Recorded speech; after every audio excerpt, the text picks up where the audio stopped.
Here, boy. Good job. Cute.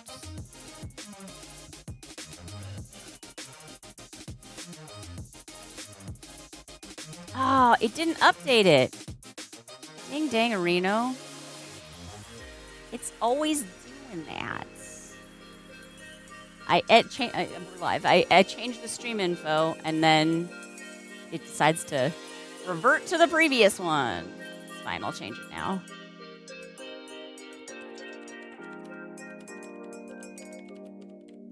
Balloon dog. Question mark. Boom. Boom. Hey, McDougal. Oh, it's fine. I mostly just like keep getting things ready. How's it going? But my music's a little loud here.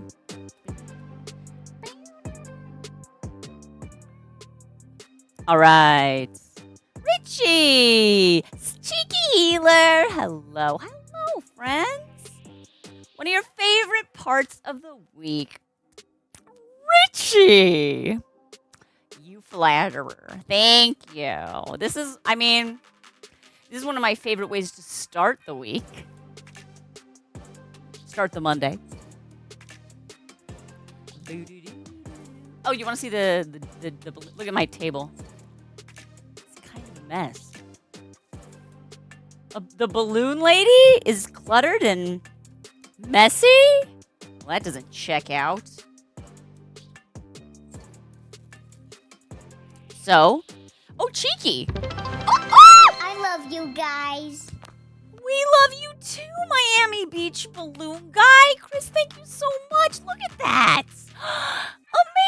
Amazing. 500 Bitterinos. I believe that's the term. Thank you so much. Spreading the what? You got a job on Friday. Kaboom. Psh. I wasn't worried about it. You're amazing. That's so great. Congratulations. That's such a nice feeling. Not that I would know. Like, what a great feeling. Have you ever had a job, Shana? Oh, it's been a long time. You know. But I'm happy for you. That's fantastic. You're excited? That's the best place to be. And just soak it up. I love it. Silent Elegance. Yes, balloon clutter and a balloon lady. All right. You're the balloon dog now, man. Anyway. Yeah. Hello. Happy Monday. We're just getting started. Slow start. Sorry I didn't stream on Thursday night. We went to visit my parents, and it just, I should learn to, if I'm planning on being out of town early on Thursday, I always think to myself, be back in time. It never happens. Oh. Thank you, Silent. Hugging you right back. A big squeeze, But I have been working on balloon dogs. So, Cheeky Healer, I made a blue healer. Now, this is a prototype, so I would do some things a little differently for the final. For example, the eyes are very different sizes. I think this one has lost some air. And I need to go in with marker and make the gray or the blue more stippled. I think that would kind of add to the effect. I wish I had a better brown color for this, but what I'm going to do in preparation for my different breeds of dog video is I'm going to try and source a bunch of different shades of brown, because not all browns are created equal. This is a great color for the Pip, I thought. Oh, family is important. Thank you. Yes, it's true, Silent. But also, I believe that setting expectations is also important, Oh, you felt it? That's great. Yeah. But yeah. But you get the general idea, right, Cheeky? So hopefully you're from my understanding, correct me if I'm wrong, blue healers have unique patterns. Some of them have the half dark dark spots. Some of them have no dark up here. Some of them have like splotches around here. Is this an acceptable representation of a possible iteration of a blue heeler coloring? If you're like, no, the back would definitely be darker, or the brown would always is on the tail, or whatever. I don't know enough about this breed, but let me know. Very diverse. Yeah, all the pictures I was seeing, I'm like, there's not like one for me to replicate. So I liked this one because I like that half face situation, that eye. I think that's kind of a cool look, and we don't have it on any of the other dogs that we're making. What else did I? Oh, yes. Okay. You might not be able to tell what this dog is. Actually, I need to find out what breed it is. Because what's it called? That's it. Okay. So do you recognize this dog? Now, this dog is not exactly... I would say that the brown would be a redder brown, like a more of a copper color, ideally. This is like, again, a proof of concept for the dog. It's not quite... this is all like 160, so it's actually quite a bit smaller than, for example, the scale of the blue heeler. But let me know if you can tell. I won't be offended if you can't. I have difficulty seeing it. I feel like I maybe need to make the snout pointier. Ha! That's true, Richie. Family are important. I'm glad you love the dogs. I'm excited about this new project. I think it'll be fun. Do you add the stippling or the spots? Also, tail tips are always white. Now that is what I was looking for. And most have a Bentley mark, the white on the forehead. Is that the in between the eyes, or is it from the top? Like, so is it in between the eyes? So would I make this bubble in white? Would you think? Or does it need to be like continue all the way up to between the ears? Up to the ears too. All the way up? So you think a bubble that goes not just up there, but all the way in between. Okay. All right. Look at this. This is why I keep you guys around. You're very useful. Thank you, friends. Maybe not between the eyes. Oh, got you. So maybe I leave that pinch twist there.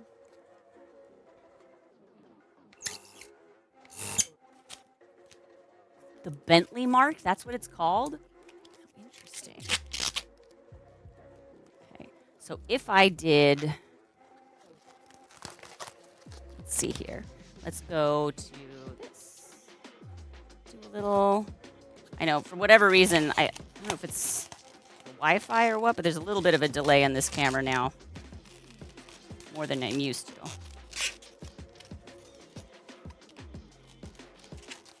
But like that, would that be more, like, obviously I'd make it, nicer and more intentional. But like that, yes! The guy who's credited to breeding healers was Bentley. Mr. Sharp. Thanks. Coffee delivery. Okay, so white tip of tail, white Bentley mark, and then stippling or spots. Yes, you are on. But I would like to check your levels. Hello, good morning, Mr. Sharp. Hey, pals. Chat at me for a little bit. How's everybody? What is happening? What is new or old? Good Monday. Hey. Good Monday. Good day. Good day. Other words. Richie, hey, buddy. Hey, friends, let us know if I need to bump myself or Mr. Sharp's volume or duck us down any lower. Sassy heckin' girly, how are you? Good to see you. Dragon, yes, coffee. Good eye. Good eye, coffee. Some have big spots on the back, and some, like your youngest, are just blue with no spots. I'm gonna go with the just blue because it's easier to do. Hey, Dragon. Good to see you. How we doing? Great. 3 a.m. on a Tuesday. Dragon, my goodness. Tuesday, 3 a.m. Right, Dragon's on the other side That's of the right. planet. Yeah. Dragon, so like, no big spoilers, but how does Monday go? Is it good? Is it a good Monday? We're just, it's like 10:30. Oh, Annie made it. Good, Annie made it. Oh, and then, of course, Mr. Sharp, Miami Beach balloon guy, came into the room, tossed 500 bits on the floor, and said, I got a job! Congratulations. Yeah! We're very, very happy to hear that. Oh, and then the other dog that I made, a French bulldog. What? Look how cute he is. Yeah. Oh my goodness. Oh my goodness. Yes, this ear is a little large. I know. Again, this is all prototyping. We'll shrink these down. It's going to look like such huge wings on the top of his head. But come on now. He's so cute. You love him. You love him. Yeah, a Frenchie. Tuga wants you to give me a boost. A boost? Says I'm at like a 6 out of 10 if you're at a 10 out of 10. Gotcha.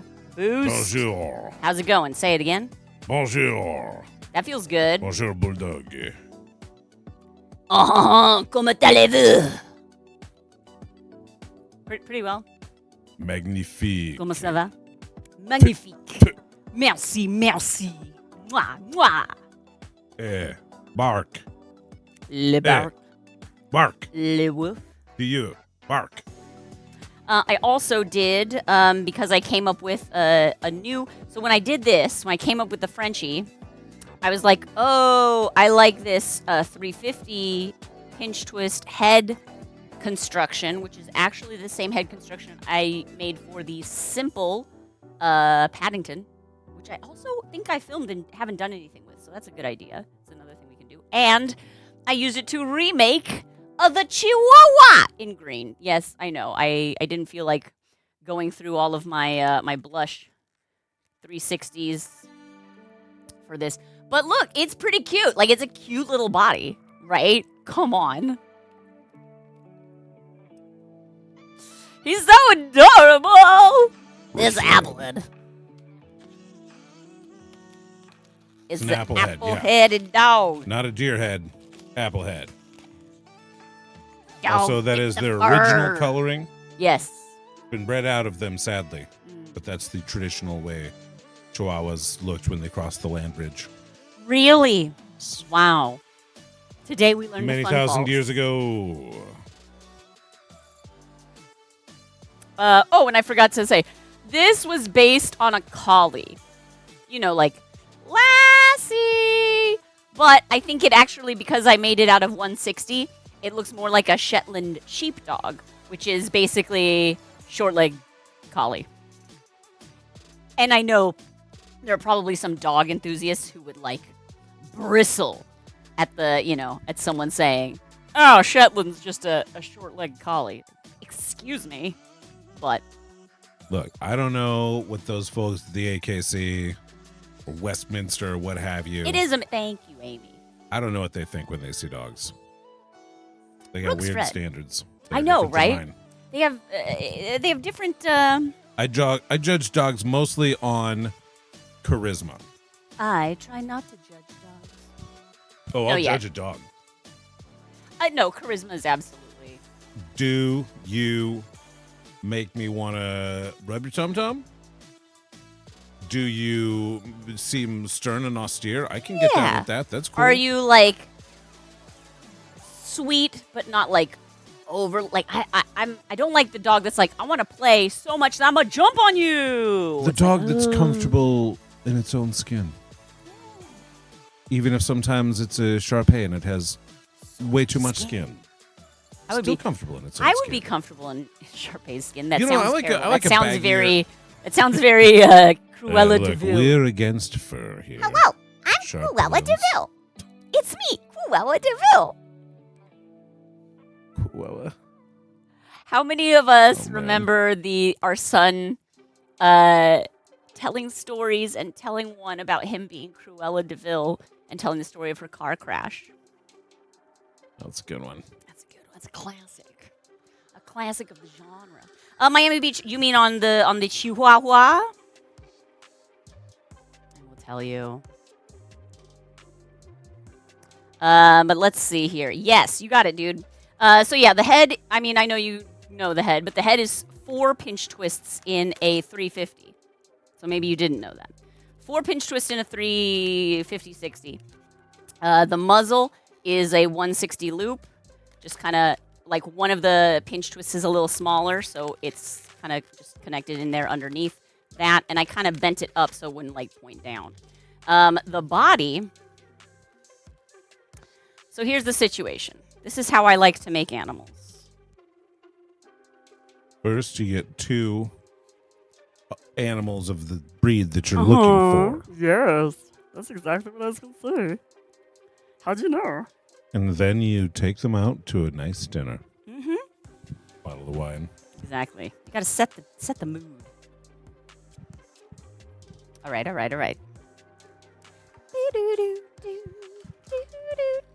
Switch over here so I can show it. I'm going to blow up a balloon for a flower base because you know me, Chris. I always love a flower base. From online. How you doing? Spaghetti.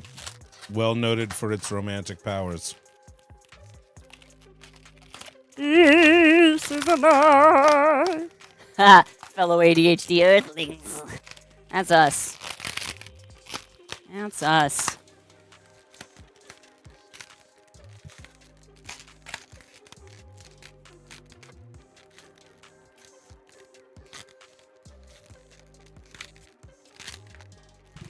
Okay.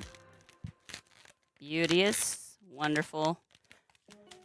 Here's our flower base. If I'm making the body,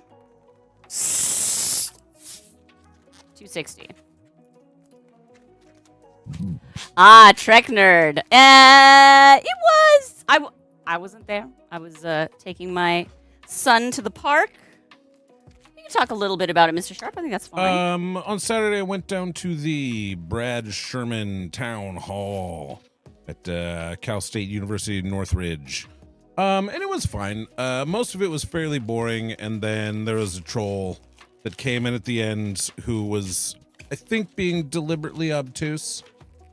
And for a while, I think it was productive because it was a chance to address some of the stupid, hacky questions that seem to come up all of the time.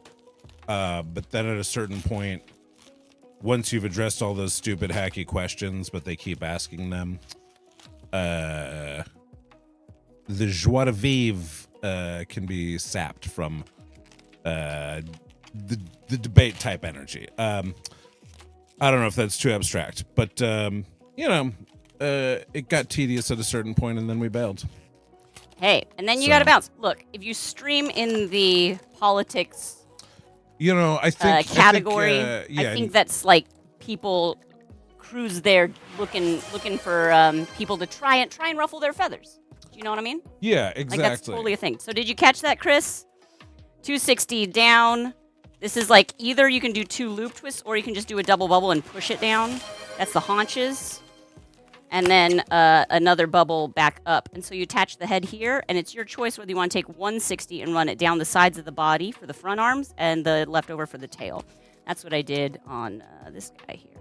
Richie, thank you so much. And thank you specifically for everyone who was there and who had very nice things to say. Like 99% of our community was... I would say totally 100% of our community. Yeah, it was one person mostly, and and there were even a couple people who were from our community who didn't necessarily agree with me on everything, but who were, tolerant and respectful, and they're doing politics the way I think they should be done, which is like, hey, let's try to make the world better for everybody, and we don't always agree on the best way to do that, but as long as we're actually trying to do that. Then Trek Nerd was there for the last 30 seconds. Yeah.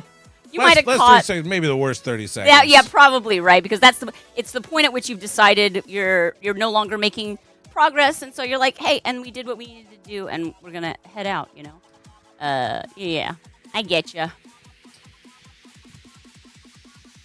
Thank you. Yeah, Richie, I hear your point there. The auto mod caught it, but your point is well taken by me at least.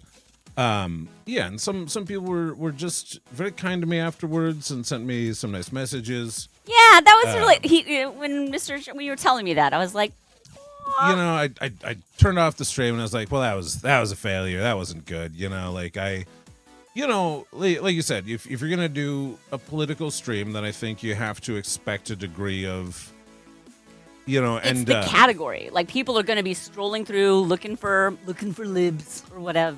Like, okay. Yeah, cheeky. My blood pressure was rising at the end too. Like I did a good job for a while keeping it under control because like I know how I am. I can get hot when people are being, the type of debate that really gets to me is when people are acting in bad faith. Yeah, when there's nothing literally that you could say or do to make them concede a point, then it's sort of like, then why are we here? And when it's like repeating yourself and them like kind of pretending like they either don't get it or at a certain point the thing that really pushed me over the edge was he's like, oh, so you're right just because you think you're right? And it was like, well, yes, now it's subjective. Yeah, now we're like getting down to like the granular nature of truth. Like, is that what we're talking about? It would be super weird if someone were like, I'm right and I don't think I'm right. Right. Like, what are we even? Like, at a certain point, it's like, what are we even doing? Cerberus. It was on it was Saturday, not night, but it's somewhere on the planet, it was Saturday night. So there, take that. And my notes for myself are cheeky. That's an interesting point. He was typing so fast, there's no way he was listening, and he even said that. Yeah. It's like, well, then.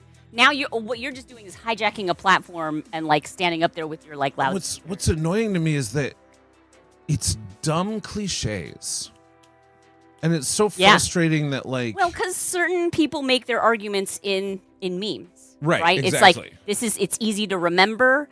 It sounds pithy, or it sounds like it's a unit that I can just. But as soon as you have one of those units. And you don't remember exactly where it came from, that's the stuff to really interrogate in yourself. Like, wait, why am I saying this? Like, always check yourself. I've changed.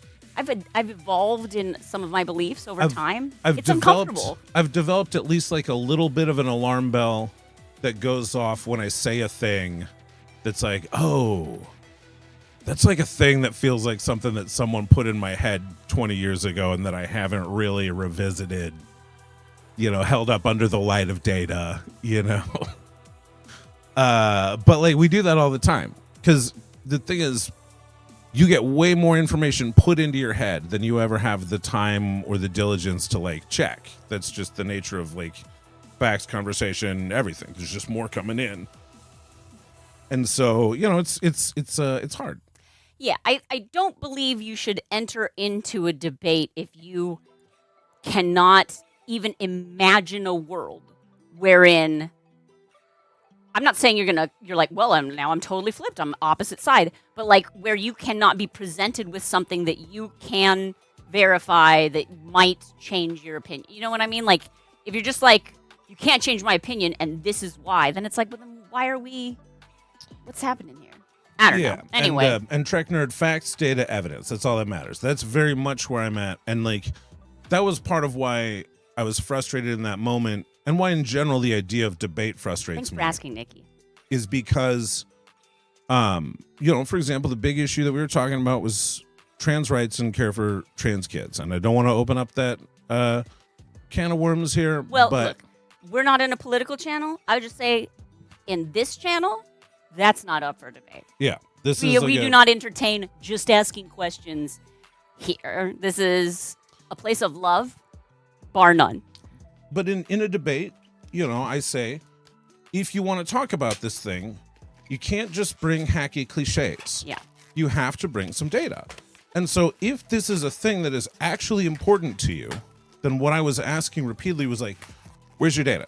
Give me something. Give me anything. Give me one study that says healthcare for trans kids gives worse outcomes. Right. And there just isn't one that I have ever seen. And if there is one, again, please show me Show us. credible data that points to gender affirming care for kids being bad for their mental health.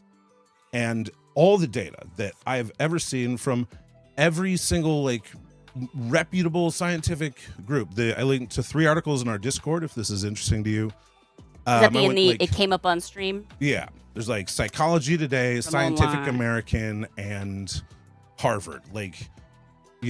Sources that are generally thought of as relatively unimpeachable, though we should, of course, interrogate all sources. Well, reality has a known liberal bias, so. If that's where the data is, that's where the data is. And so, if you can't debate using concrete information, outside sources, I look for people to your debate can't exist within the context of the singular conversation. It has to exist in the world. The whole world's, that surrounds it. Anyhow. I like this. Everybody. No. You do political rants and I'll do interpretive dance. Whoa. Thanks everybody for hanging out.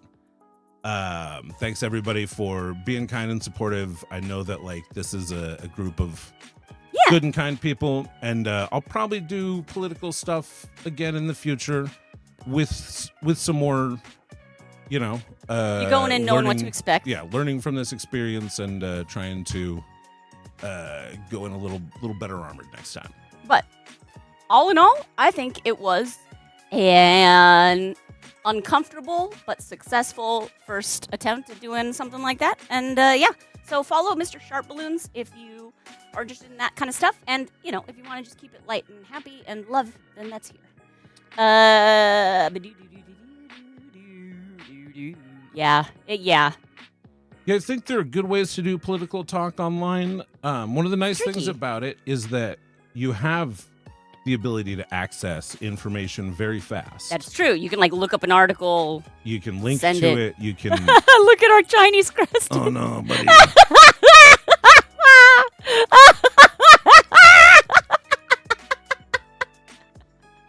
Oh my gosh.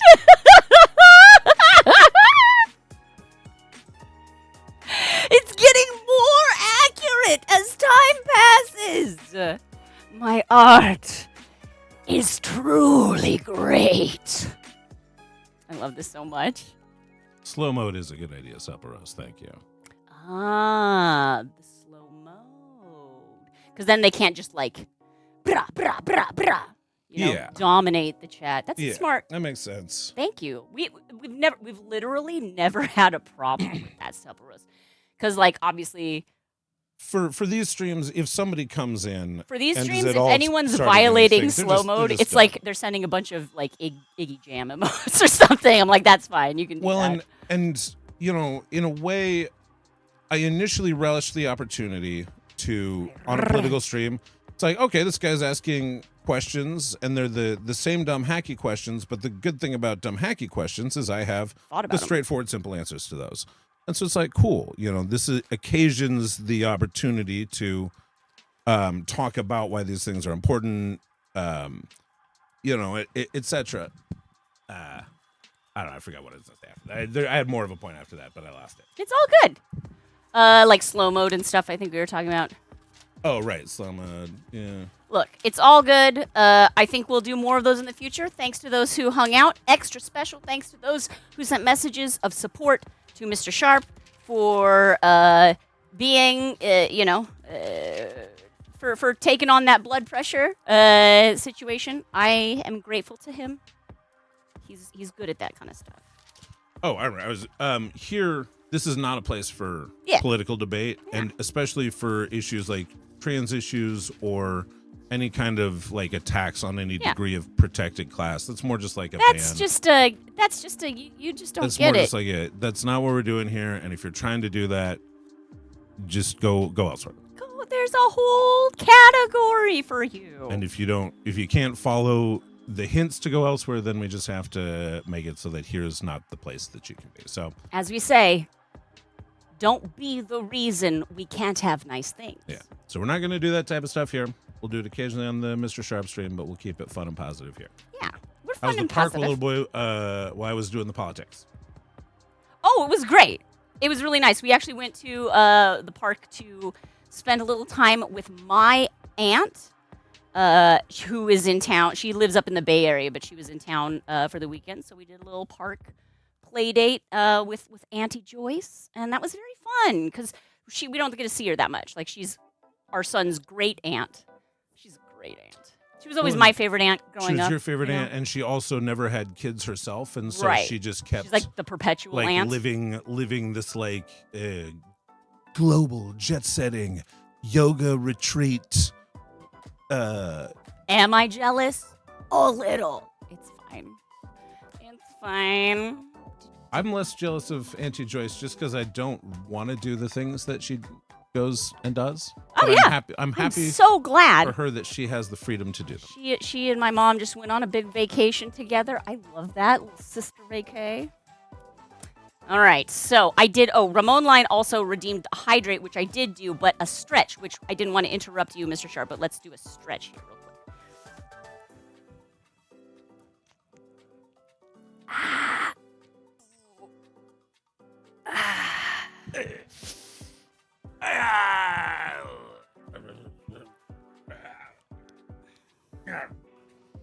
Yes. Feel the burn. You're leaving for London tonight. Oh, that sounds like fun. Miami Beach. Let me know if you ever catch the stream in London. Cheerio. Potato. Welcome, and look at you with your little frog pond. Pondering. What have we here, Potato? Pondering the frog. Potato. You know, I really love the sister vacation idea, Amy, because my mom, she turned 75 this year. Her sister is 10 years younger than her. So, like, when my mom left home to go to, like, college, her sister was 7 or 8 years old. And yes, while in my aunt's childhood, my mom was basically like a second mom, right? Because she's an older kid, so she can help out around the house a lot. But then she left for college.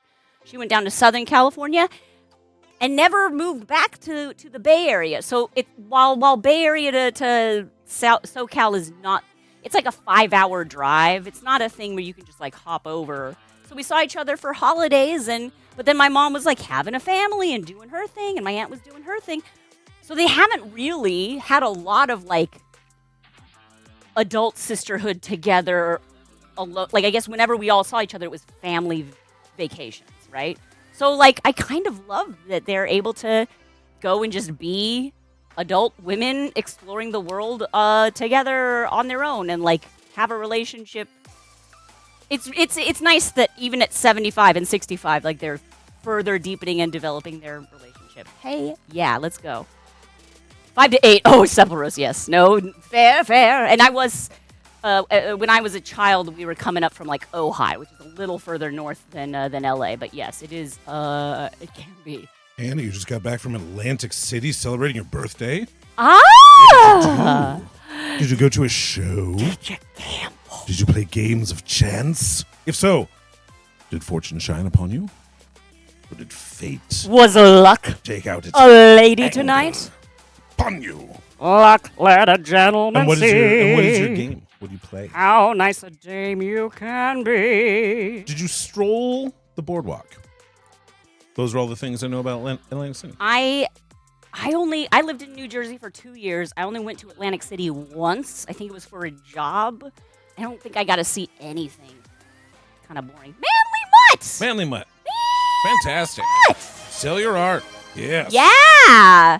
4 days? What? Let's go! All of your 3D prints almost. Heck to the yeah! Don't be afraid. Put it out there. Right? Cheeky sent you some pictures of healers in the pets channel just in case you need inspiration. So they're all different. But Yeah, those are like before you were in here, I was having a archetypes of the good different conversation with Hilo because I'm like, they are all different. Oh no, the eye is completely deflated. It's a one-eyed healer. But yeah. And he actually only played one slot game. Won $87. What a fantastic return. Because I feel like you could, play a ton more and have like a higher return, but you invested a lot more over the course. So like that's a fantastic great. rate of return. Cheers to that and happy birthday. And knowing when to walk away. Take your money. Go have a good time.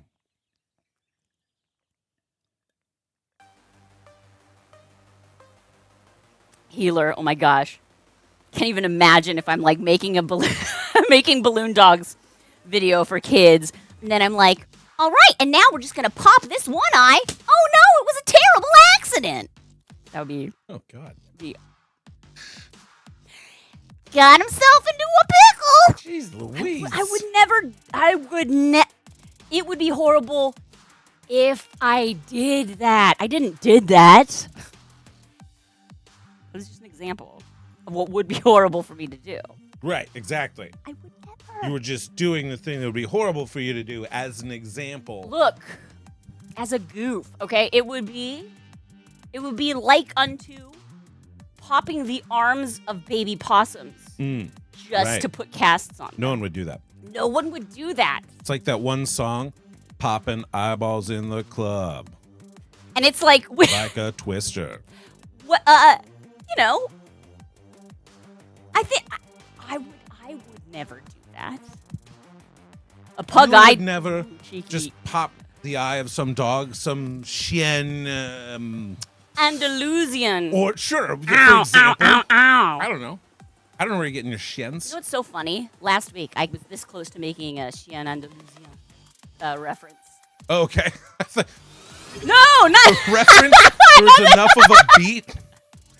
Andalusian. Lewis. And so I was giving you the credit that you were going to make a balloon of, No, I'm good. I don't think we need to... It's interesting. It'd be an interesting balloon. Hey, Dan. Pixies. Ooh, yeah. No, I love me some pixies. Manly Mutt, speaking of pugs, you print 3D mini pugs. Anytime you see someone walking with a pug, you give them one for That's free. Cute. I like that. That's such a great idea.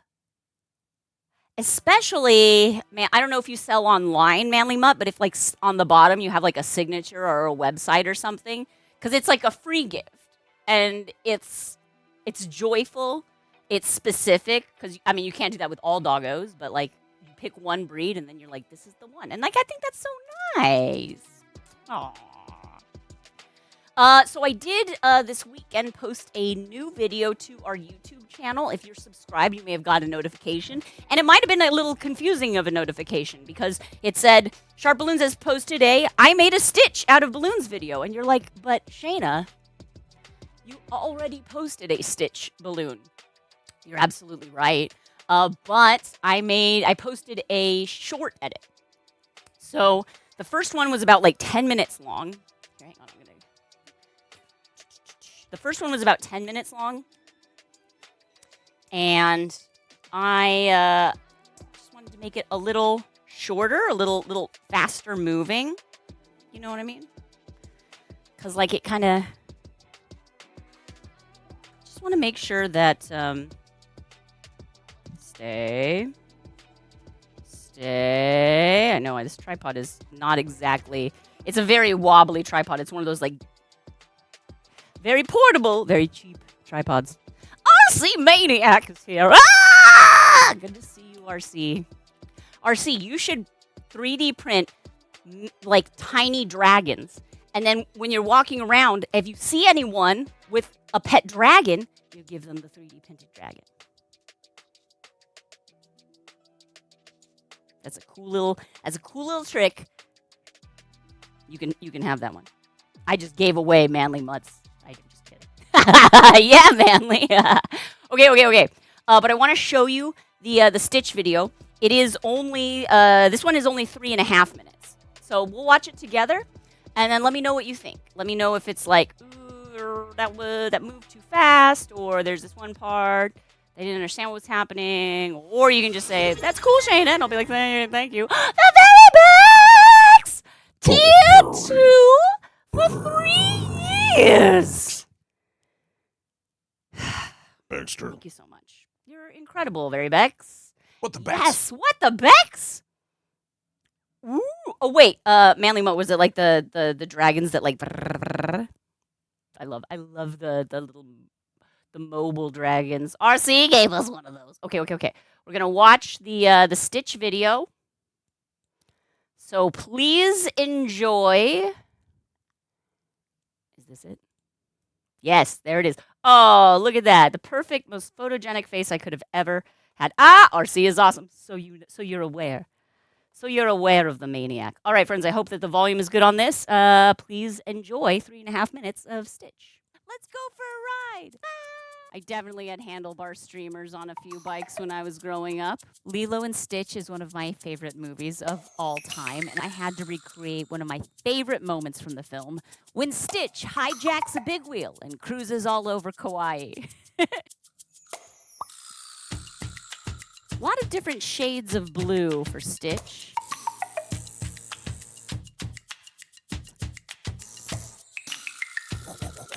We don't need that part. That part's extra. I'm liking it. He looks very friendly. He does. Yes, this part is extra. Little chubby tummy here. And there we go. Our body with the feet kind of flying up in the air. I love it. Oh, that's cute. Can you balance? It is cute. I can do it. No, I can't.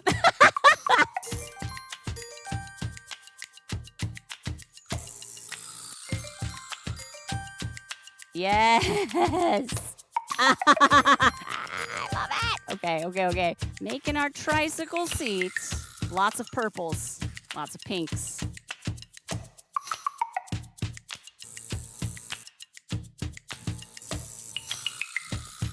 Beginning of the tricycle seat.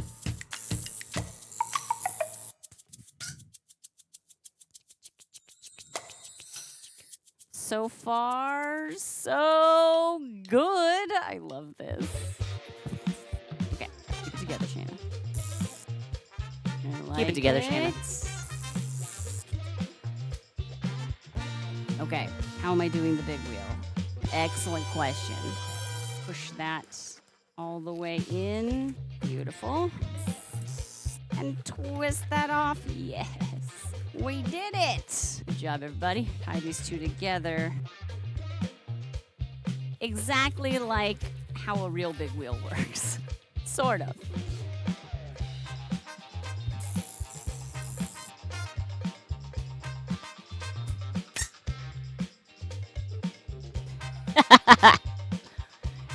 This is our wheel.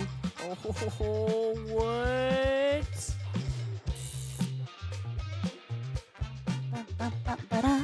Is this gonna actually work?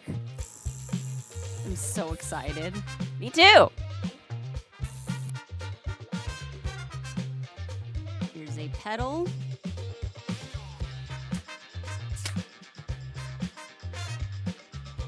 There he goes. Whizzing by. Oh my, look at his tummy. Oh my gosh. It's like got movement. It's hitting bumps on the road. You should wear a helmet, dude. If you like how this sculpture came out, be sure to like the video and subscribe to the SharpBalloons YouTube channel. We'll be making many more experiments in the future. I'll see you then. Sometimes he's perfectly balanced. It's so cool. Oh no, and then he does that. Still cool. I told you should have worn a helmet. All right. Thank you for watching. How am I seeing? We don't need that anymore. We don't need that image of my eyes like closed. Perfect screenshot for the beginning. Anyway, that's our new Stitch offering. Ooh, K-pop likes the music. Thank you. Adding a little bit of the orgone.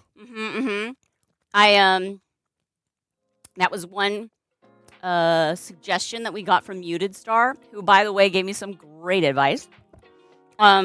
As I was re-editing the existing footage, wasn't able for me to follow all of the advice, but it's just like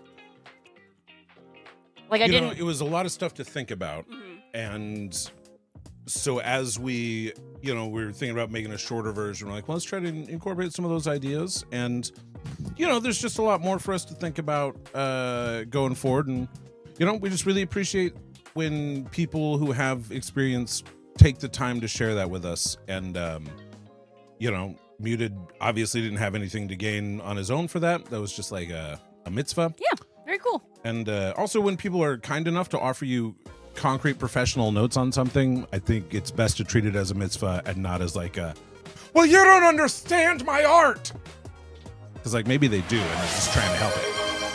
Hydrate. Oh, happy new Marvel. Oh, right, it's Thunderbolts. Yeah, I had totally forgotten. I had forgotten that I was not going to do that. Fortunately, I have a very good feeling that I was going to be able to not do that, even though I didn't remember. Well, I am going to redeem this hydrate, or rather, Dan Lewis redeemed a hydrate. I'm going to make good on that redemption. Let us drink. Thank you, Manly Mutt. Thank you, Sepulros. Annie made it. Mist. K-pop. You guys are great. I'm glad you liked it. Yes. Mr. Sharp here. The jerky bag, if you still have it. Oh, sure. So it was kangaroo jerky. Obviously, if you were watching the actual video, you might not have seen.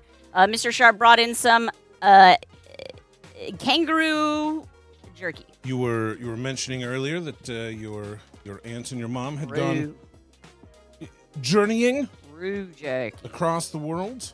Yes. And they I'm went jerky journeying.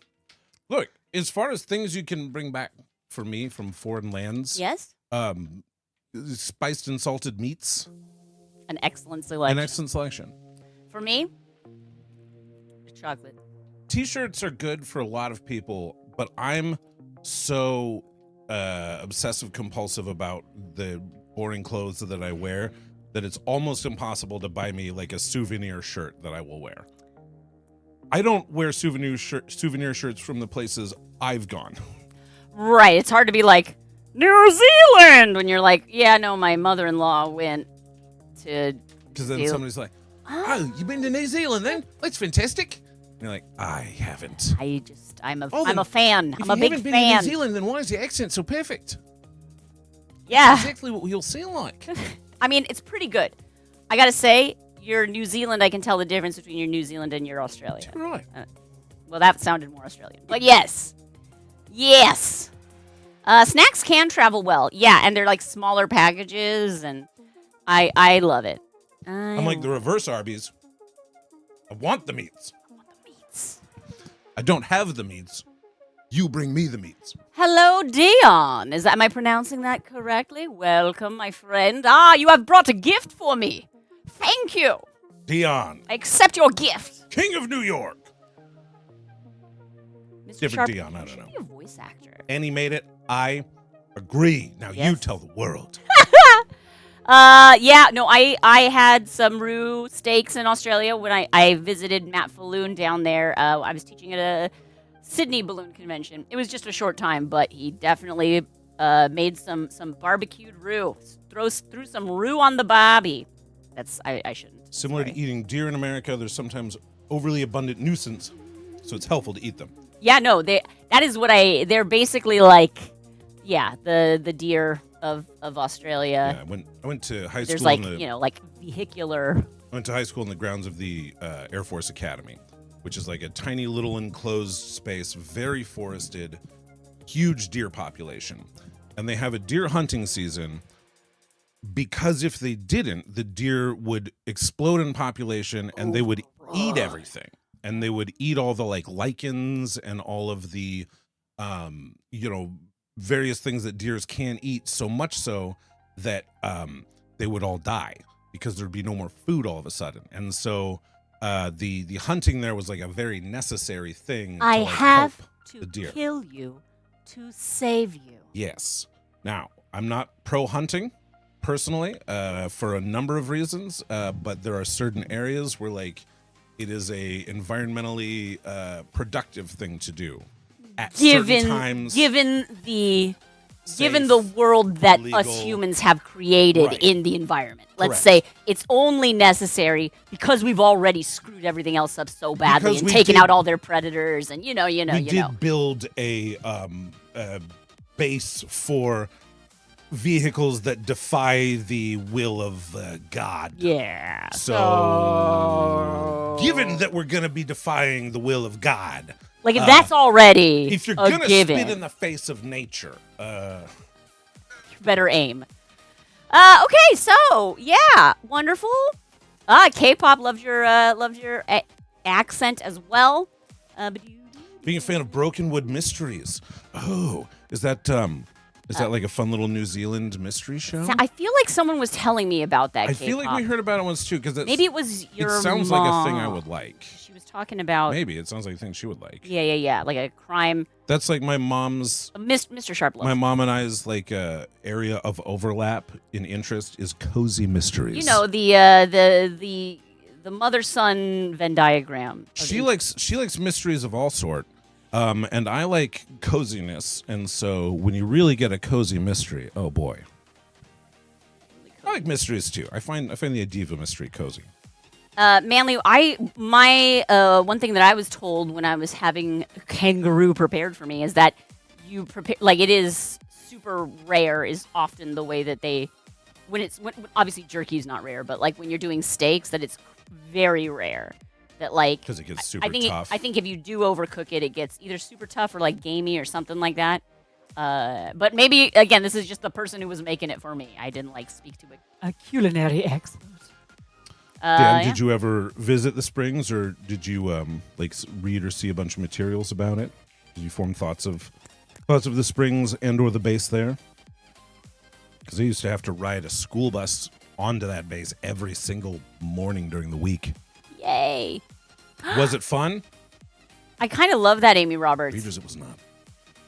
My grandma used to Amy, read cozy yes. mysteries, and most of them had recipes in the back. Oh of the book. man, that's cozy. Yeah, it's hard to get cozier than like, oh, and if you want to make the blondie bars, here's the recipe.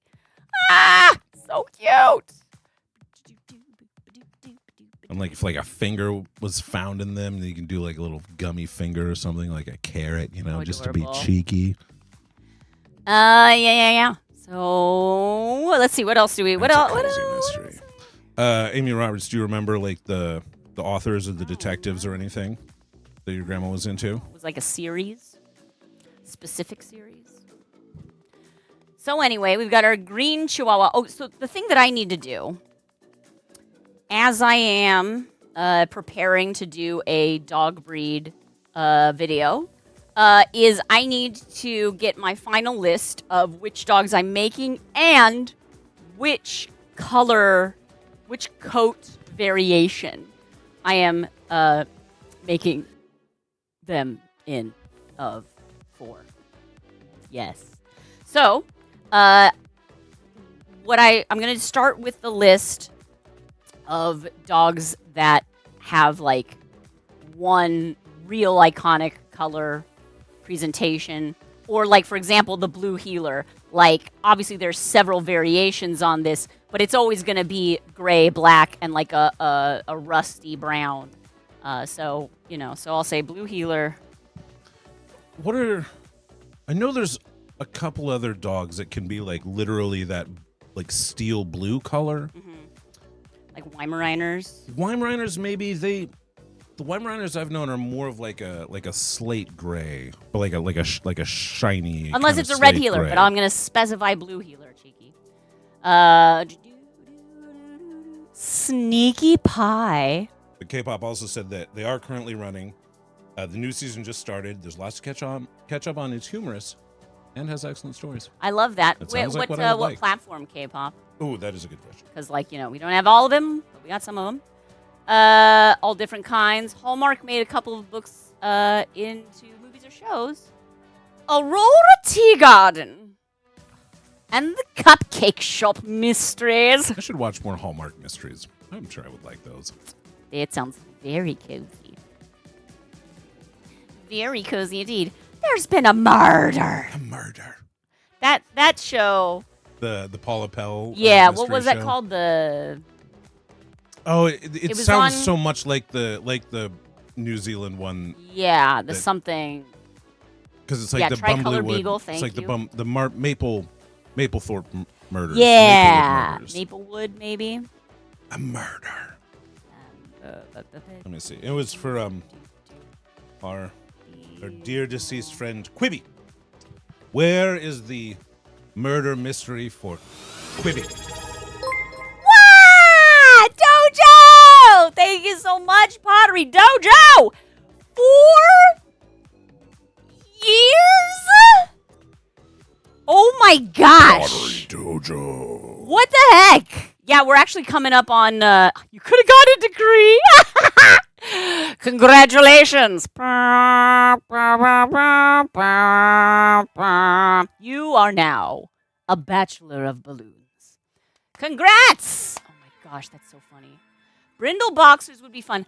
Brindle is a little tricky because I mostly have to draw that on the balloon. And while I don't mind drawing like colors, stuff on the balloons, I'd like things to be mostly balloon in this video. But I think Brindle is a coat that exists, and so I'll put that in there as a possibility.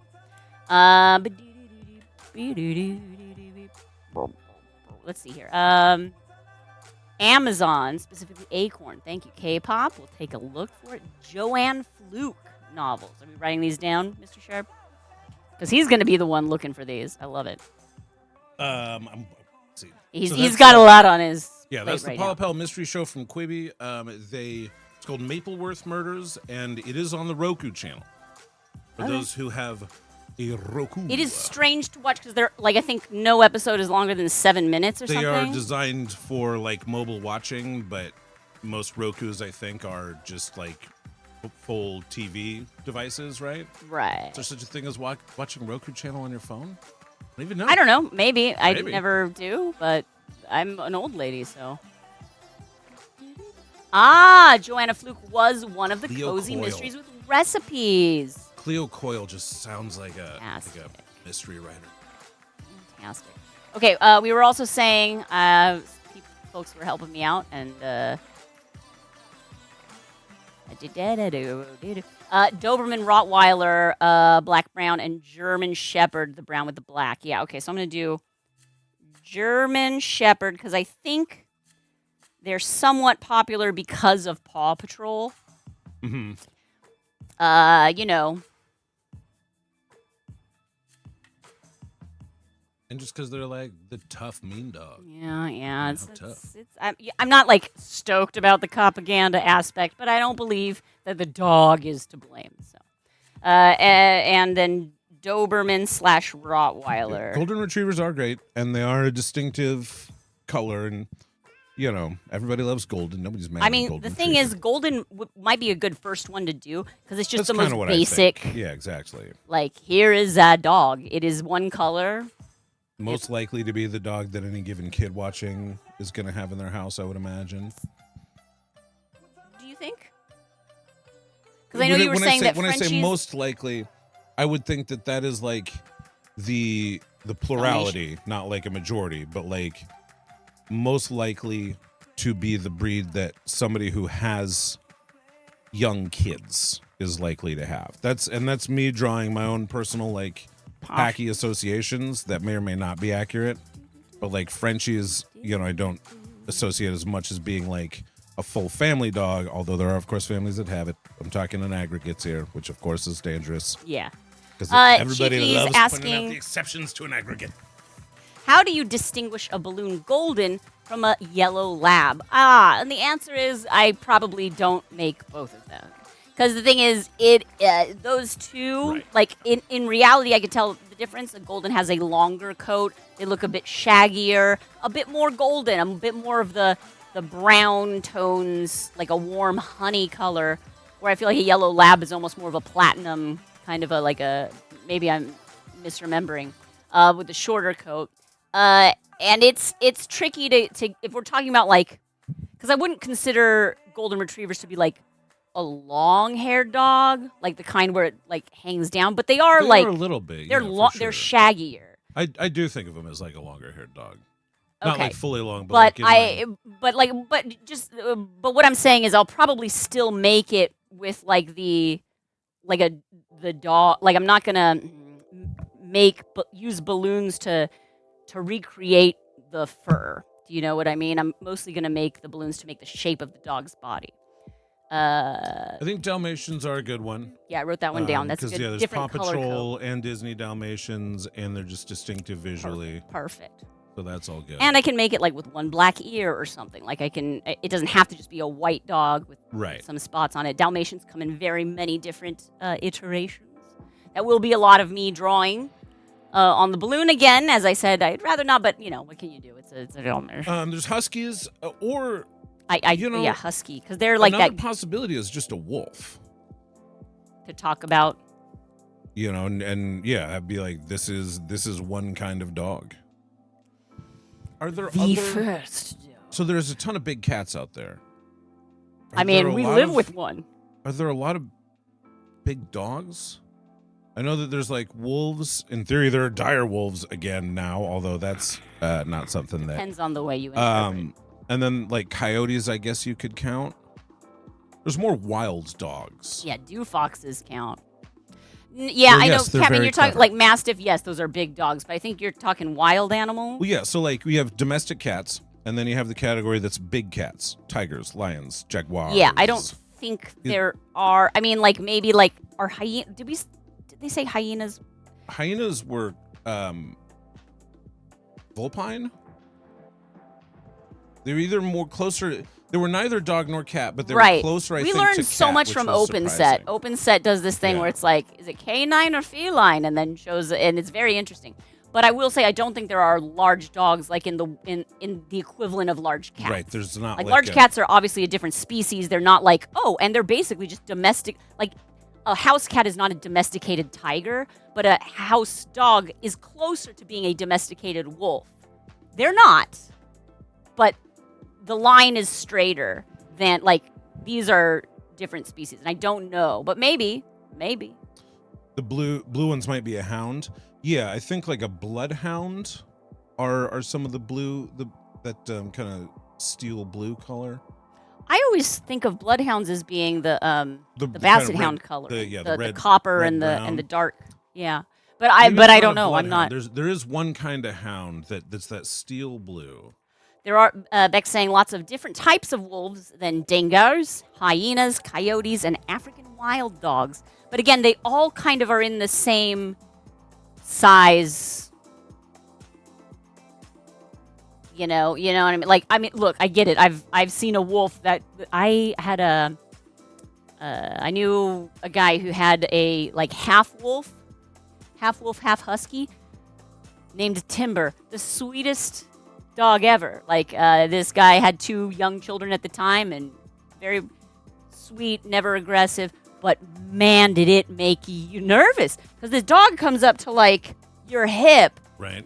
and like you just saw like the dew claw on his legs was like a human thumb. Like I'm not like it was. You're just like, oh my, and like I remember being someplace where he brought Timber to where like another family had a mini pin, a miniature Doberman Pinscher. Have you ever seen a miniature Doberman Pinscher? They look like a Doberman, but they're this big and their legs look like toothpicks. Like I could probably, and I would never, snap this dog's leg. And the dogs were playing, and the wolf would like playfully open his mouth and like just like it was this big open mouth and this tiny little Doberman leg like right there, and I was just like, and it was obviously the dog was very gentle, nothing bad happened, but it was remarkable to see them in comparison and be like, oh, you have a shared ancestor. Bonkers. Yeah, they're huge, Amy. They're Very, very large. You know, I was thinking maybe a blue tick coonhound. Ooh. This picture of the blue tick coonhound here is not really. Come on, turn it towards me. Well, it makes it look a little. Oh yeah. Beaglier. Well, that's more like a blue heeler, like where the blue Yeah. is actually like black and white fur that just is so blended. It's that funny because like this is an article where I was looking for like blue dogs, and they picked a picture of a blue tick coonhound that really does not feature the blue of it at all. I don't know if there are. You know, I guess it's whatever images you can get for free when you're making. Yes, cheap Irish websites. wolfhounds are large and blue gray. I'm not really looking to add like I do think that the blue coloring on a coat is very interesting. But since we already have a blue heeler, I don't think we need to do another one because it's the problem with the blue. Let me see if I can. Here, I'll try on this haunch here.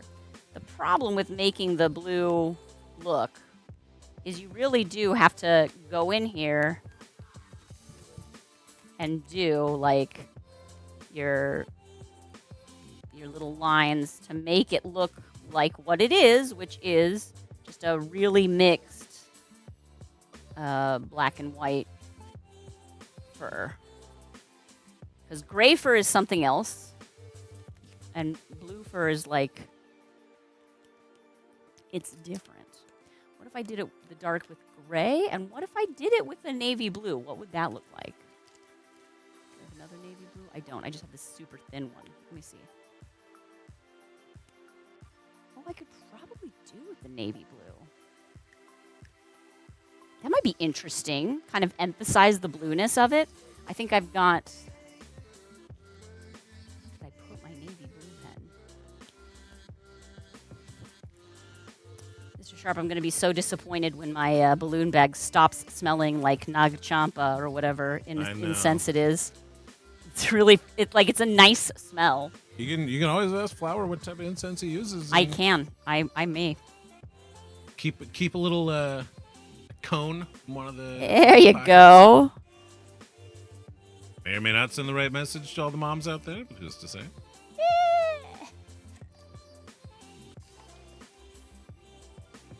I have my navy blue Sharpie. I know I've used it several times. How proud do you think the Navy is that they get their own color? Well, I mean, there's also people talk about army green as well. Yeah, but it's not the name of that green.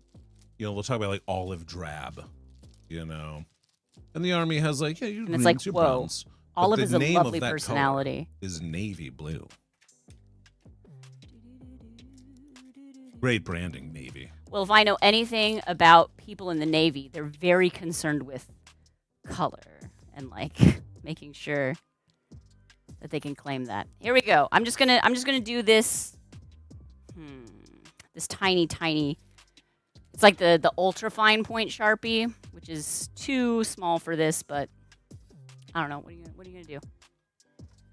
I'll get a big one if I like how it looks.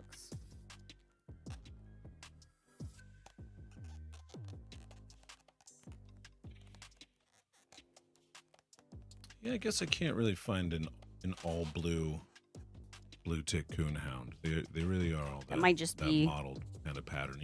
Even the bluest of them have that modelly pattern. Maybe I'm just thinking of like Weimaraners. I thought there was one of those hunting dogs though that was very I don't know, maybe Great Danes, but they're not really like hunting dogs, are they? I don't think I've ever seen a blue Great Dane. I usually see them in that Scooby-Doo way. Okay, so I like this as our blue healer blue. I guess I should have made sure Cheeky was still around. I wish I had better lighting on this side, and I don't. Here, I'll do it like this.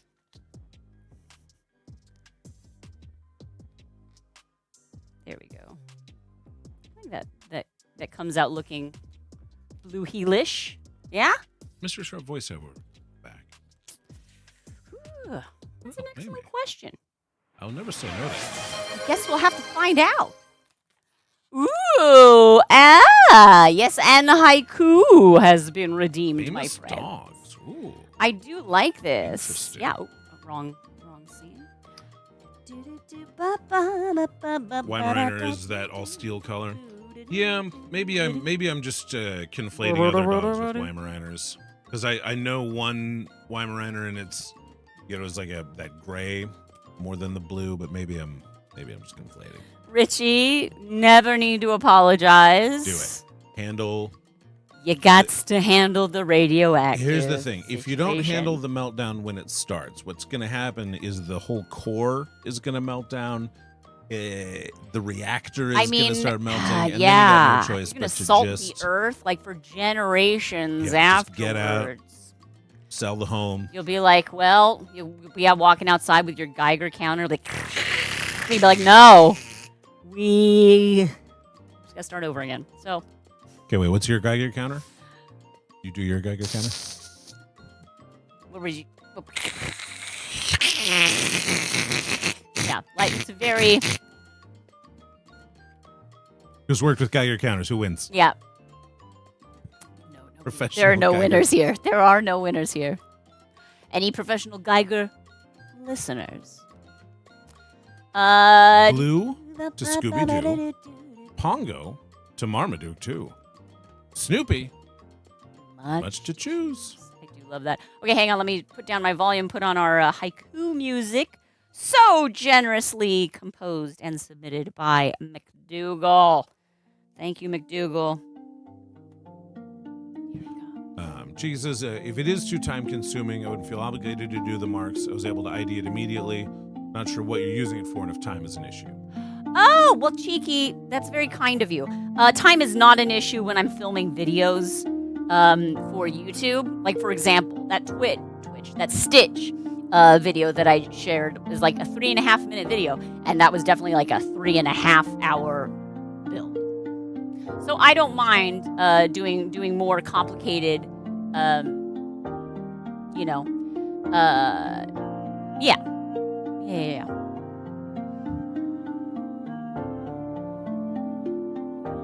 Oh, yes. Haiku has been redeemed. So let's all breathe in.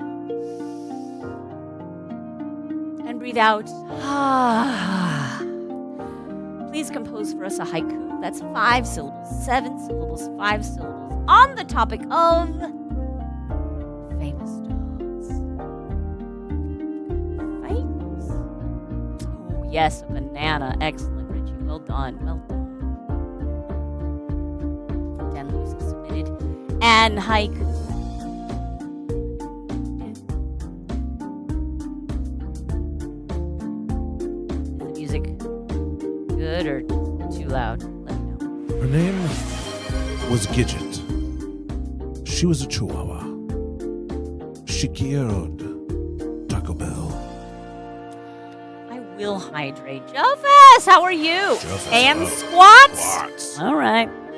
You drive a hard bargain. 2-year-olds now happy with a banana. Oh, thank you, goodness, for all that you've done. And stretch. Oh, boy. Oh, boy. Get to work.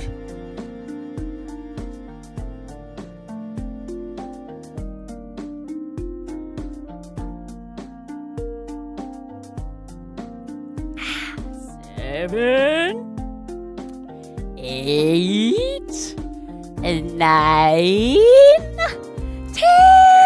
Let's hold it.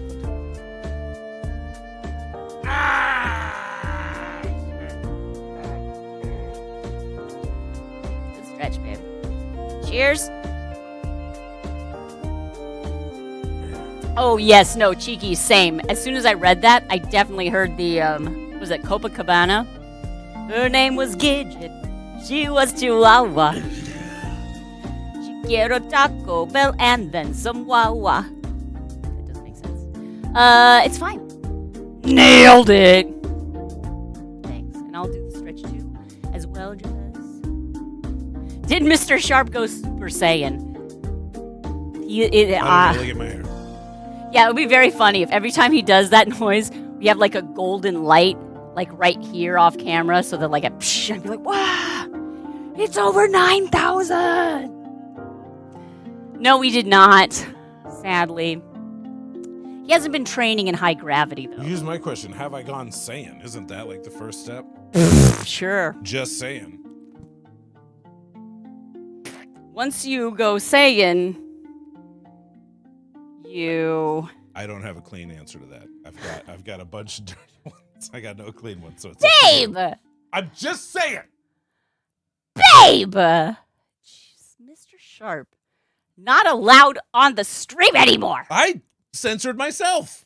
You did. I'm in trouble for self-censoring. Well, but then you announced that you're self-censoring. Ladies and gentlemen, I will be self-censoring. Self-bros? Exactly. You know what I'm saying? Once you go saying, you know what I'm saying. Yeah, exactly. Woo, Dan Lewis, Spuds McKenzie, the original party animal. Please drink responsibly. That was a beautiful haiku on a famous dog. Like, don't drink some Budweisers and stand on the front of a surfboard, people. Yeah. Not safe, okay?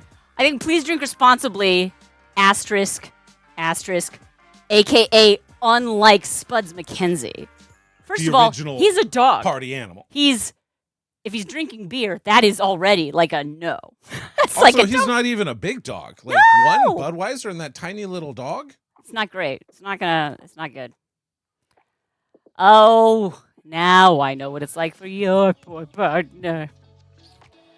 Well, here we are. Supposedly a girl at Bex's school's family had one of the Taco Bell Chihuahua dog actors. Really? Like they were the owner of one of the famous taco dogs. Wait, they owned Carlos Alasraki? Oh, you mean the Chihuahuas themselves, not the voice actor behind it. Yeah. Yeah, right. Be awkward. Don't own people. Oh, we're Particularly American treasure Carlos Alasraki.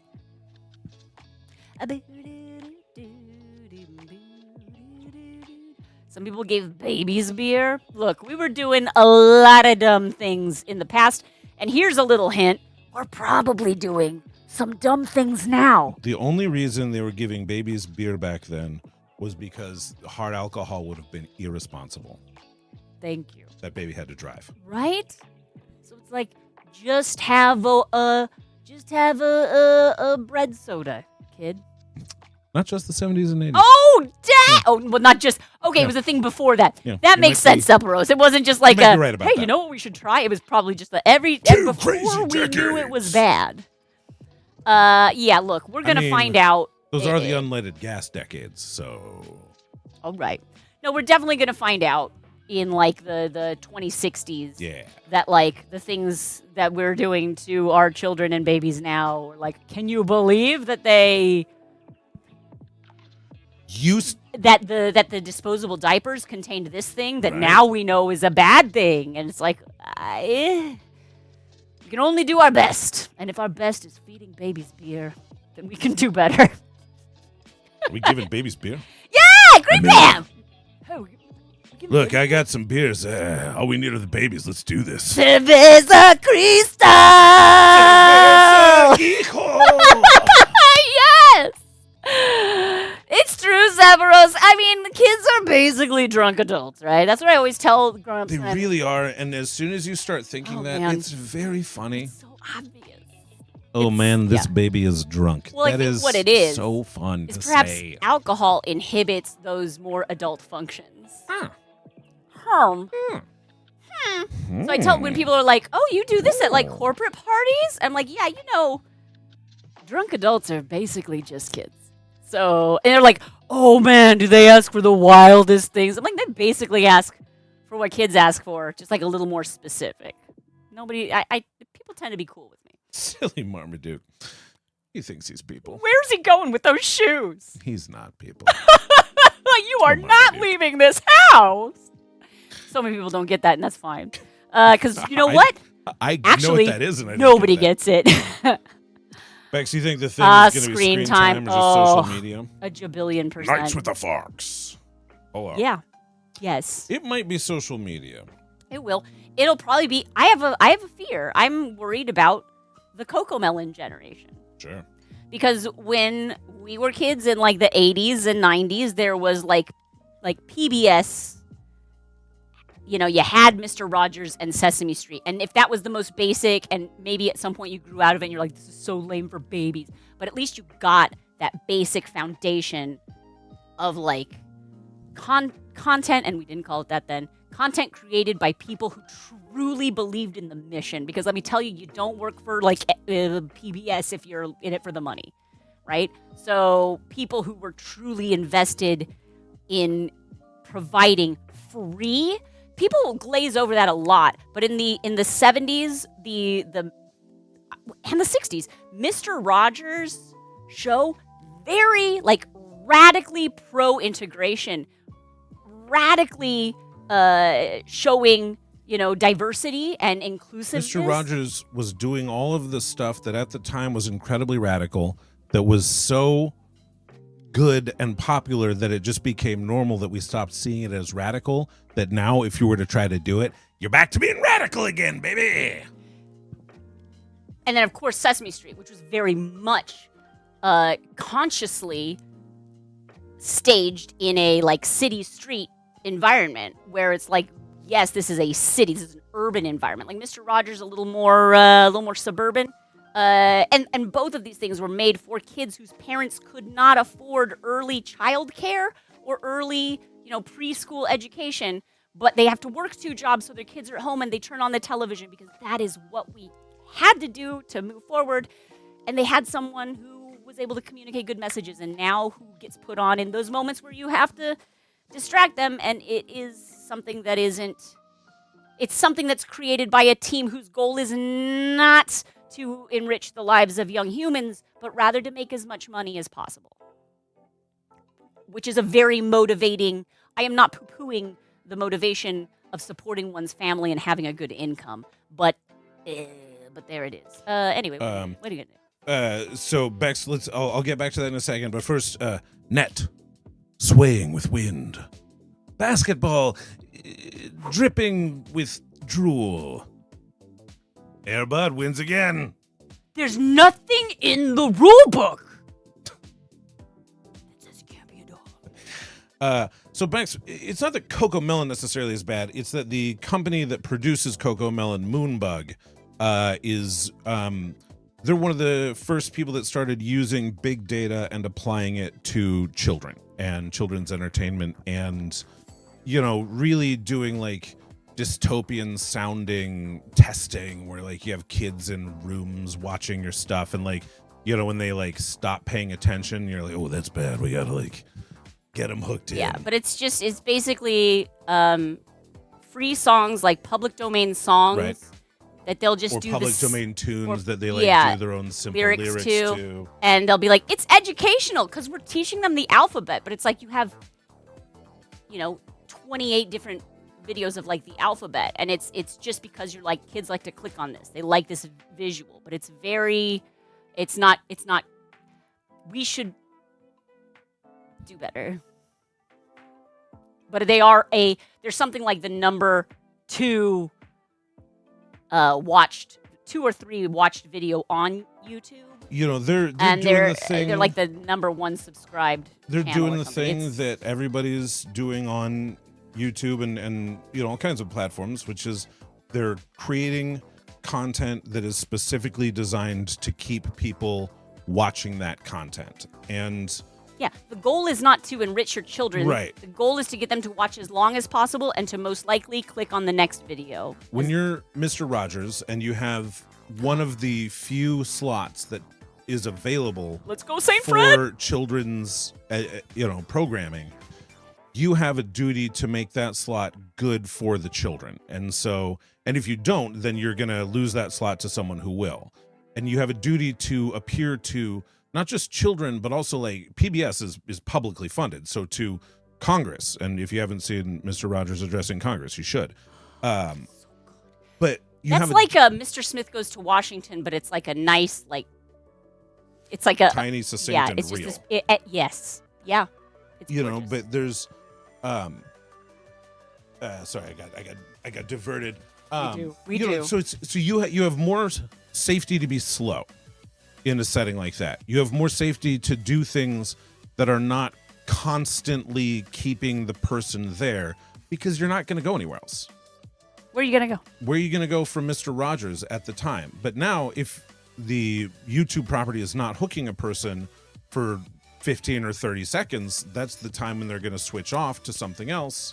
And so, like, Coco Melon is like, we need to make sure that kids will sit here and just zone the Heck F out. Yes. You know? And go into the, like, Coco Melon zone. And not like watch a thing for half an hour, think about it. Yes, process. and it's basically like I remember I didn't every once in a while my son would find one, a video of it. And he really liked it, and it's hard when they're like, "Please, can I watch this? Please, I love it." And you're like, and there's nothing in there that's like, it's not like bad. They're not white nationalism to babies. No, but they are definitely just like it's just very. But yeah, Sephiroth, it's low designed quality animation. It's designed to get them addicted and to focus on it, to just keep their attention. Yeah. So I've been thinking a lot about boredom. Yeah. About the importance of boredom, but more importantly, the importance of good boredom. Because, like, I remember a lot of times as a kid doing a thing that was in my head boring, but that in retrospect was very valuable, or even in retrospect was actually fun, even though you were kind of telling yourself that it was boring. Like we went to the Channel Islands Museum with our son the other day. And as you can imagine, folks, if you're conjuring up a Channel Islands Museum, like, you got it. It's like there's stuff about like the couple little islands. It's a very animals. small, not full natural history museum. It's specifically for this one, Yeah, and it's like small and not that exciting, but it's all good. It's good to just be in there and to see it and to think about it and to have the freedom to let your mind wander as it like uses these things that you're seeing as settings for imaginative adventures, as it wonders why these things connect to the other things that they've been seeing in the world, why things work the way that they do, or whatever. It's a productive kind of boredom that they're going to have to think their way out of to entertain themselves. But then there's other kinds of boredom that are like, when you're driving in the car and you're just strapped in and sitting there and just staring out the window and there's like very little actual processing that's happening. That's a different kind of boredom. And that's like a less valuable boredom for a kid. Not that you can't have interesting thoughts, but that there's less like sitting and stewing in the thing that would be good for you. And I think that a show like Mr. Rogers is more of a good boredom show. That the times when it's less exciting, it's usually because they're doing a thing that's more valuable. He moves so as a human, slowly and with such intention. He specifically wanted to include the feeding the fish every episode to show to kids the value of a simple and easy routine that was also caring for something. You have to show, because if you just show like, let's feed the fish, and then next shot is like fish eating the food, then it was a fun thing a fun image. It's like, oh, fish eating, that's kind of cool. Yeah. But to show, it's time to feed the fish. I'm going to walk over to the tank, grab the fish food, open it up, get a little bit in, sprinkle it, and then watch them eat. And I know it's not that many more steps, but just the realness and the humanness of like, this is what life is. It's gentle and it's nice. And it's time for a kid to think about, do I want to have fish? Like, what are fish? What is feeding something? What is carrying? Fish? Oh man, don't even get me started on the episode where they found the dead fish in the tank. But again, like this is stuff that, that Mr. Rogers was great at. And that really, like really Coco Melon doesn't make any space for, because anything that's boring, anything where you could lose someone, you can't have that moment in there. And they're so good in their production, they're so streamlined that all of that is gone. So there's never like that productive boredom. There's never like, let's present a challenging idea, even though it'll be unpopular for a bit, because ultimately we know it'll be better for them. Because God forbid they click away. God forbid because they can now. They can click away. Like in the old days, you're watching Mr. Rogers, maybe it gets slow. You want to click away to what? To what? The news? A cooking show? Like, there was not a ton of channels and nothing of kids Soap content, operas? So, yeah. What are you going to do? It's like a car constantly redlining. You know, or if not like redlining, like having the needle just like right up there. So it's just like, yeah. you know, and like totally driving that. is maybe a good analogy for it too, in that like you have the images kind of washing over you. You know, you're seeing visually changing things, but you're not moving, you're not thinking a ton, and you're mostly just like zoning. Yeah. Just zoning out. Absolutely. I do think Bob Ross would be good for kids. That's Totally. honestly how I originally kind of envisioned myself, was like a balloon Bob Ross. Bob Ross plus balloons plus caffeine equals me. But it's a little different. buddy. You know, I get that like part of it is the calmness, and I'm not always a calm person. Ryoki! Because of the Yeah! lack of meetings. Let's go. 46 months. Your lack of meetings is our excess of Ryoki. Amazing. I'm loving it. Oh my gosh, almost 4 years. Don't look. It's a little scary. And hello, Winger, by the way. New follow, recent follow. I love this. Hello, I'm glad you found us. RC, that's an interesting way to put it. Modern videos are life with the in-between cut out. Yes, editing. They're super heavily edited. Except that life has a lot of in-between. Yeah, so people Yes. talk about like, Some might say it's mostly in between. remember More journey than destination. Do you remember the fella who, I don't remember where you ran into him, but he said, technology makes things so simple and so fast these days, but people are getting more impatient. Yeah. It's like, well, yes, and those are directly related. Because if everything in your life is instant gratification, if you can just look anything up or order anything and have it overnight delivered and have it you get your whatever, you don't have to deal with waiting. And so when waiting does happen in your life, it's the worst. You're never trained to wait, and so you never know what you're supposed to do when you wait. I mean, at this point, we all know what we're supposed to do when we wait. Take out your phone. Take out your phone, look at it. But as a kid, like, you have to look at the world and find interesting things in the boringness, and that is a valuable thing. And if you just have a tablet in front of you, you're never forced to engage with the world, even though it's more boring. And I know that, like, when you say, "Hey, the kids on their tablets," you sound very old. Yes. And I'm not against tablets. I'm against tablets all the time, and tablets as a substitute for having to be present in the moment, Yeah. even if that moment is not as engaging as your Melon's Cocoa, your Blippies, and whoever the other, like, Blippy, where he's like, let's make another Blippy, and so now there's that lady Blippy. Forget her name. Mika? Mika, I think that's right. Good job, Mr. Sharp. So anyway, Ryoki asking, how many dog breeds did we make? Well, We've got a few. so last week, I'm showing you my oldest ones, Ryoki, so they're a little shriveled. Here is a beagle.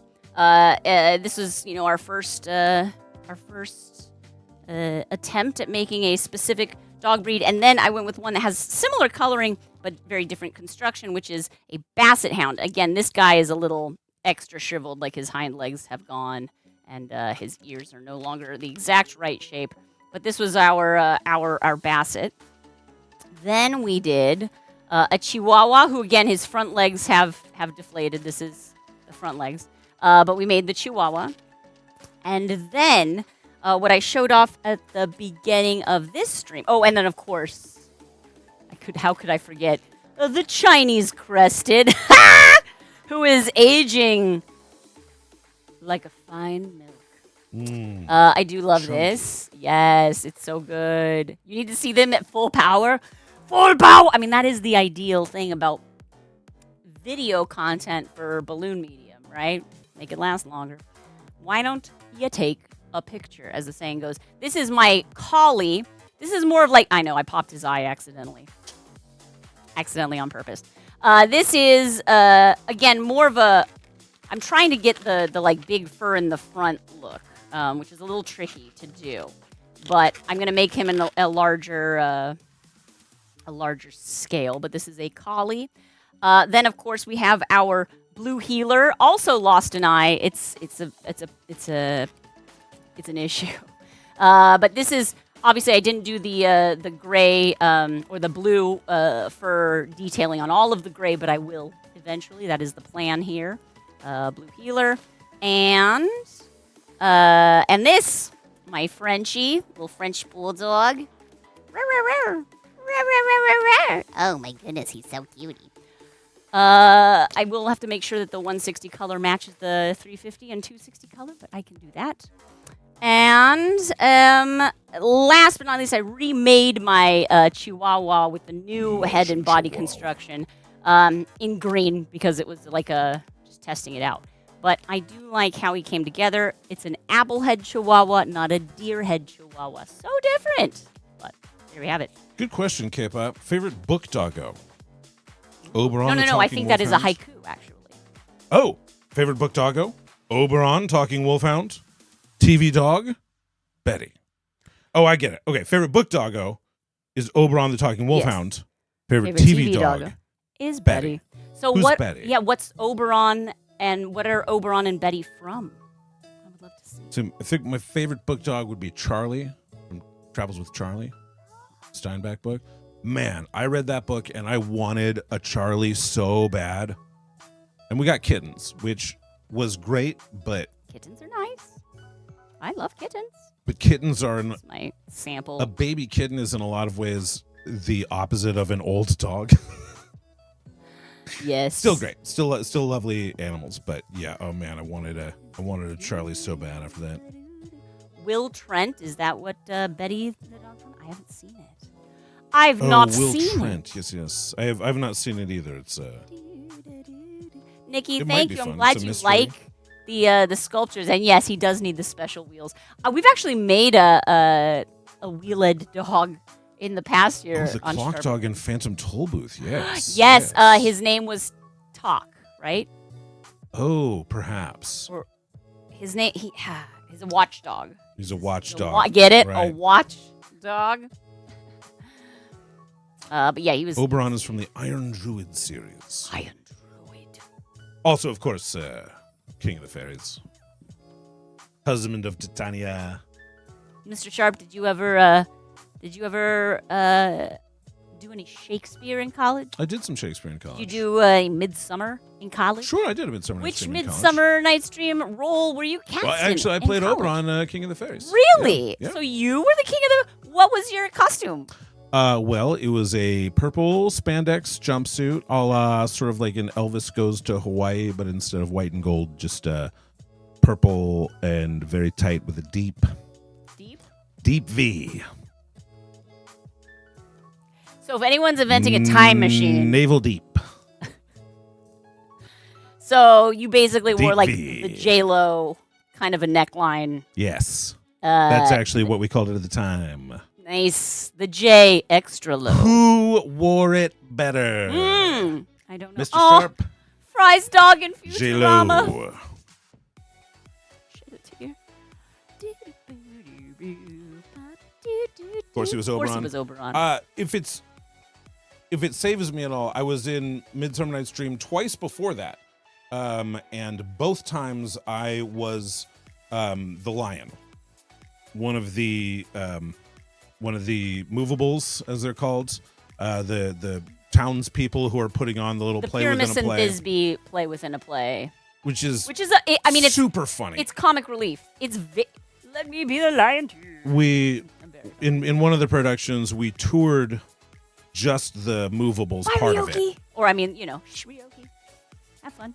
So you know how like it was a school production, and you know how like a high school or a college will go to like, not to say lower ranking schools, that feels wrong. Hello there. Hey, we Claire here. Where? Hello, we Claire. And Green Bam, did you have to do this? I am the wall. This is the hole through which the lovers whisper. Hello, Wait, how are you? Did you play the wall or did you play the person playing the wall? You literally did that. I love it, Green Bam. We, Claire, welcome. And have you ever been in a production of Midsummer Night's Dream? If so, what role were you? And if not, well, hey, it doesn't matter. Claire actually can't stay. I get it. To see you. Go do what you have to do. Go We do thank your you so much thing. for bringing your people. Do we have 2 favorite colors? But if you gotta run, no problem, and I'll just make up the colors. It's totally fine. We raid. We. Do you say that as you leave? Has not been in a production of Midsummer Night's Dream, but Read it did for school. read it for school. Lovely. I've never been in a production either. Bright green and neon pink. Richie, I on too it for you. got to play the man himself in the Scottish play. The eponymous Scotsman. The eponymous Scotsman. That sounds Yeah. like a great. That's a pretty funny title for It something, is, since it you're not is. allowed to say, the name. Hey, You we gotta have a say new the friend eponymous here. Scotsman. Thank you, my friend. Okay, we're going bright green and neon pink. Warner Child, Trivial Pursuit. Trivial Pursuit? All right. Okay, Sean Connery. Trivial Pursuit. Trivial Pursuit. You're the balloon dog now, man. You're the man dog now, Bloon. Wait, what? Trivial Pursuit. Oh no. Some might say. Sean's had a stroke. Some might say this is a Trivial Pursuit, Mrs. Moneypenny. Some might. Here we go. Some might say your Exactly. Sean Connery could use some work, Exactly. Mrs. Moneypenny. Trivial Pursuit. Gosh. Okay. And he was in a play called Angels Aware. I'm just doing a little bit of twisting here. Friends, I'm making a balloon for Wee Claire, who had to run. We love Wee Claire. If you are not familiar, highly recommend dropping a follow. Wee Claire is legit. Trivial Prosciutto. Specials Trivial New Delhi. Prosciutto is great. That's pretty fun. Pretty fun. I love it. I love it. Wonder if Sean Connery ever made a balloon. Doesn't seem like his style. It doesn't. It doesn't. Unless he did a little clowning. Oh, I'm too cool for school to make balloons. Too busy being tough and terrible. Oh. Well, we have now proven that I work with real balloons. And I'm going to go get a replacement. Yikerinos! You forgot to call the Scottish play in your footy team as an important game on No! Saturday. What have you done, Richie? You've doomed the lads. Oh! Out, out, you gosh darn spot. All right. Let's try that again. Let's try it again. The eponymous Scotsman, favorite pub around the corner from the Royal Arts Academy. I mean, is that real? Is it for real, though? Oh, what a good pub that's a name that would be. great name. I want to write them a letter and be like, good Congratulations. pub name, friends. Because it's right around the corner from the Royal Arts Academy. Like someone you've never met and don't care about agrees with your decision. Ah, he did make a glider out of Deleted balloons. Always in the deleteds. Always. Do people still write letters? They don't, which is why it would be so much more powerful and or probably just get thrown Okay, out. I am just about to write some letters on this balloon. So, yeah, you better.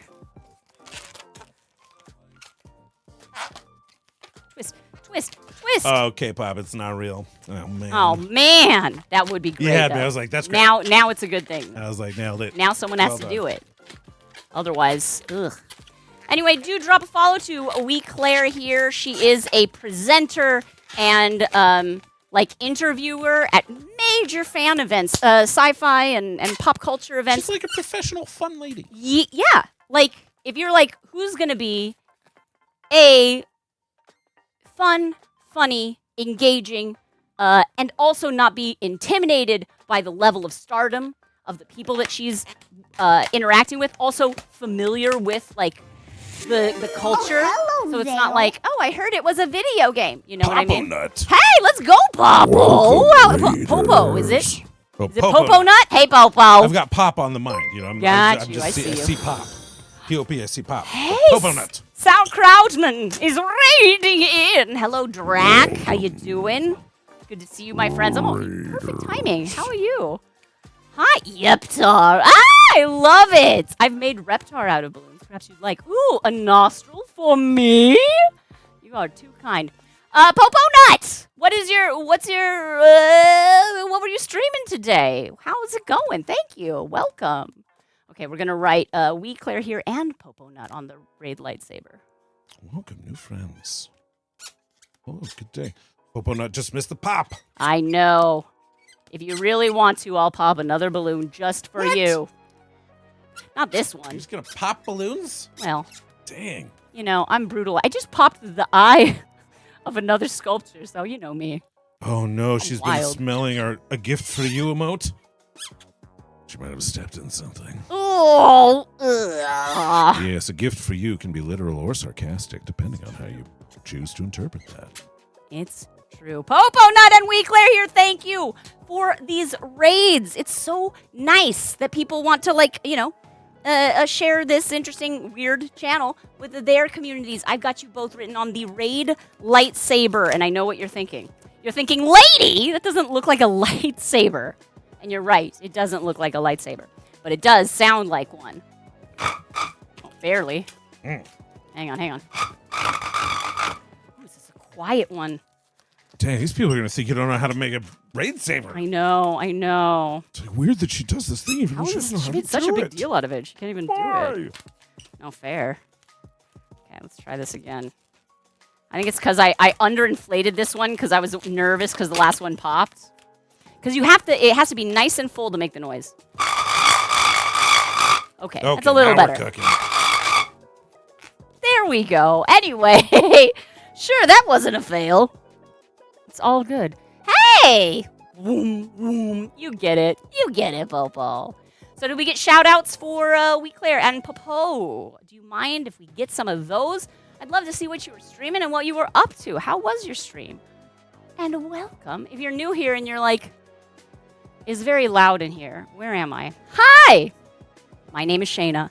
I'm a professional balloon artist. I can make anything out of balloons. You've seen balloon dogs, but have you seen a balloon French bulldog and a balloon blue heeler? Yeah, I can make anything out of balloons. This is a little slideshow in the corner of some things I've made in the past, but this stream is basically a chance for people to ask me to make cool things, and then I make cool things. Also, I talk a lot. Super ADHD or ADHD AF. And it's good to... Okay. Hitman, World of Assassination. Oh, so basically like very... we're like, I'm a children's entertainer making balloon animals. Hitman Assassination. Potato, right? It's all good. We welcome you here, my friends. And Popo Nut, you're doing blueprints. Blueprints. I don't know what that is. Blueprints? Bex, English Bulldog is one that I was thinking about too, because they're so distinctive looking, obviously. I might do an English Bulldog. Maybe my favorite looking dog. But also, French Bulldogs are the most popular dog. And so... So it's like, do you do double Bulldogs? But they are different enough that I feel like you could get away with doing this. I'm very impressed by this muzzle, by the way. This is a one balloon situation. It's a sidewall in a 260 loop. It's fine. You don't need to worry about it. But I'm amazing. And if you are like, wait, okay, so you're Shana and you do this. Who's that other voice I hear? Am I going bonkers? Perhaps. Maybe. Perhaps. Not mutually exclusive, but I am here in the studio with my husband, Mr. SharpBalloons, who is on mic. Bonkers. But not on camera, to make you question your perceptions. Yeah. Blueprints would be a great game for us to try. It's like a board game puzzle game. Ooh, we like Thou those hast puzzle intrigued games. me, Amy Roberts. Bex, that is exactly what I like too. A big ol' underbite bulldog. With the interned feet.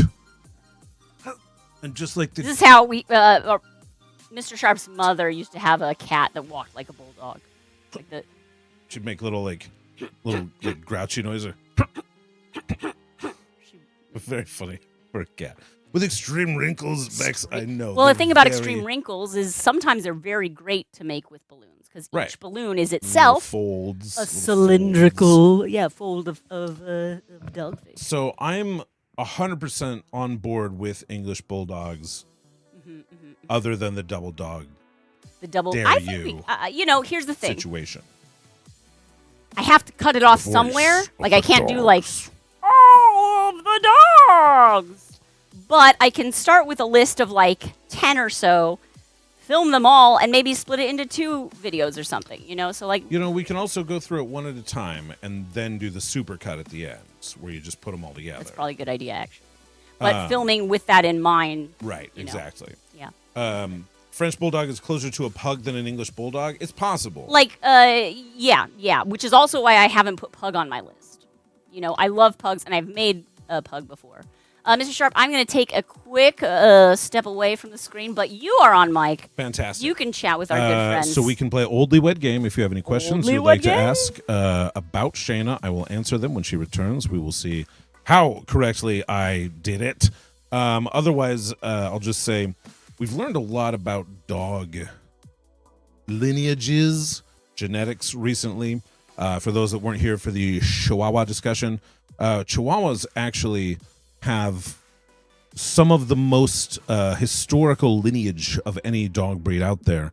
They were the dogs who migrated across the land bridge from Siberia into the New World, and then populated throughout the Americas. And the Chihuahua and then the Mexican hairless dog are the 2 breeds of dog that have the most remaining DNA from those very initial dogs. But then the other weird part about that is, so they separate out, right? These dogs go into the New World, and into the New World, they get to breed by themselves for like 9,000 years, while dogs on the other side of the world are breeding by themselves for 9,000 years. And so that's why we get such crazy different paths that a lot of dog breeds have taken.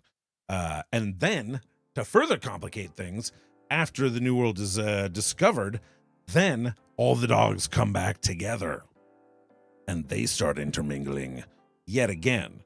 And so in the end, you get what we have here last week, which is the way he wants it. But so like, I saw a picture of St. Bernards from like the 1920s. They look so different. Has Shannon said what her favorite dog was? Bex, I'm coming back. Her favorite dog is a mutt. I love mutts. I don't know if you said what your favorite like purebred breed is. I mean, I guess you seem like a basset hound person. You seem like a beagle person. I feel, oh, that's interesting, Warner. I don't mind that at all. Or maybe like this little, like sound kind of explosion thing, if that kind of moved a little bit while you were talking, that'd be kind of cool. But anyway, as long as it's like very subtle, I don't want like it to be I need distracting. like a full-on VR character, but I wouldn't mind like a Bex, it's bonkers. I mean, like generations and dogs go very fast. So that's 100 years is not a long time. Mm-hmm. But like you look at, and yes, there have been some changes in humans. Sure. Not we're not largely, like humans are mostly just larger is the main physical change that we've gone through. Especially when you think of how different dogs look, like their faces changed. Imagine if like human facial structure changed. Like, oh, remember when our noses weren't this long? Like it's exactly snouts. It's not snouts. Right. It's So we've less selected for that, and more just the main evolution you can witness with humans is just getting bigger. You can definitely call him a voice of God. That'll go straight to his head. But he's very useful. A very useful God. Warner Child, I 100% hear what you're saying. It's almost like the voice in your head if you can't see any kind of visual with it. And I get it. Who's saying that? I always try to start the show by Do you have another window open that you're... are you hearing this too? Announcing myself visually. You got to come in with the hand first. He does wave usually, but it's not something that you see. If you miss when he first comes in, you don't ever see it. We're just here talking. Yeah. Oh, man. Suspicious. Yeah, Bex, that is the issue with... Yeah, with so the like, I extreme love breeding. And pugs. the snurfling is very funny. But and I also am like, the cute. snurfling is funny and cute, and also the symptom of a severe inbreeding weakness. I think it was RC who was saying like, oh, they were like, okay, what if we could breed pugs in a way that they didn't have these breathing issues? And so these people tried to make pugs that had better breathing, and you know what they did?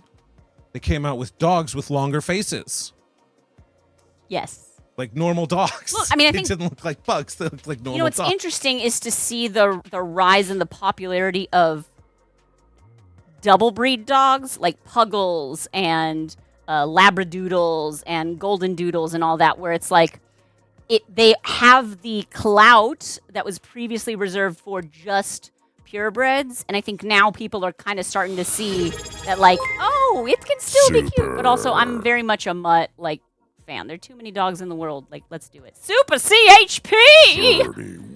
31 months. Look at us. Thank you so much, Super. Happy to do this with you. So yeah. But favorite dog, my dog, my family dog growing up was a half miniature dachshund, half Shih Tzu, which made for a very interesting visual presentation. And I loved the heck out of that dog. Hershey was her name. I was a kid. Forgive me. She was brown. This is, I like to say Cheddar averages out to a generic dog because his breed mix is so wild. Pug, Beagle, Labrador.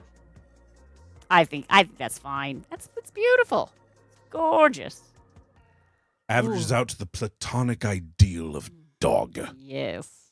This is the dog I you have a dog. see in your mind Yeah. when you conjure up So, dog. if we do, so the list as I have it right now: Dog. Blue Heeler, Beagle Tricolor, German Shepherd is an interesting color coat, Doberman or Rottweiler. I'm probably leaning towards Doberman just because they're narrower, and so that will be another distinct feature of them is how narrow they are. If I can Isn't dog accomplish like that. the first balloon art? Exactly, Warner Child. Yes, and that is exactly why I'm doing this. Good. Look So at it's you. like both like a traditional balloon art, The but then classic, twist on the classic this, one using balloon twists. dog. I'll do one for you because I can do them in 5 seconds. You can do a dachshund in the Doberman colors as well. That's true. Yes, that is absolutely. And, I could do a Chihuahua on the Doberman colors. There are a few other breeds I think that I could swing that in. Oh no, Moochie, are we making all the kitties grouchy? With all the I'm doggy talk? sorry. I love. Look, we're a cat home. We have 1 cat and 0 dogs. I mean, That is the score around we have here. 1 cat the size of 3 cats. So We have 1 cat bigger than many of your dogs. exactly. You all watching out here. Exactly. All right, so here we go. A one balloon dog, the classic, the balloon that started it all, my friends. Thanks to Wally Bogue. In 3, 2, 1, go, go, go, go, go, go, go, go, go, go, go, go, go, go, go. Done. He's looking the wrong way, but he's done. This is a one balloon dog, the classic. What I based the a gift for you emote on, and I do love that one so much. Warner Child, that is a good question. So it's the second balloon art. Ah, very fascinating. Flower? Well, here's what I'll say. Warner, I love this. I love thinking about, the development of the art de ballon. Now, when I learned balloons, first thing I learned was the dog. Second thing I learned was a sword. Yeah. But that makes sense, right? Because it's already like Almost there. It's basically a stick that you want to bop your, sibling over the head with anyway. But I will say that the dog led itself to things like this. Last night, Nurse taught her guest Willow Stevens, Amy believes that was her name, how to make a balloon dog. Nice. I Good love work, it. Nurse. So this right here is a bunny rabbit.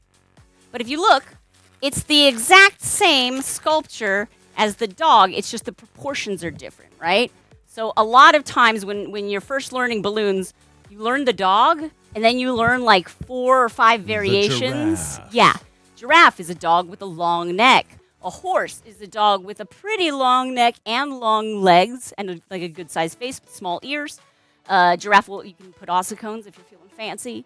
You can do again, the bunny rabbit has big ears and large hind legs. So variations on that. Here's a quadruped is what I'd really call the original balloon dog, because it doesn't really look like a dog. Like, I see that. What breed is it, do you think, in your head? Oh, the balloon dog? Yeah. What an interesting question. Is it Dachshund? Like, Dachshund's a pretty easy one. No. My guess is it's a dog with ears pointing up, with pointy ears. So maybe like a Frenchie is actually like a Frenchie, but it's a bit bigger. Like, I feel like oh, it's a poodle. You might be right. poodle is definitely one of them. But when I do a poodle, and I'm not saying that this is a natural that part it of the was breed, not a but- poodle, but when I do a poodle, traditionally the way I learned it, Amy thinks So- it's a Doberman. could be because I mean, of they the have the very pointy erect ears. ears, yeah. Exactly. This, and then I make 4 bubbles for the pairs of limbs.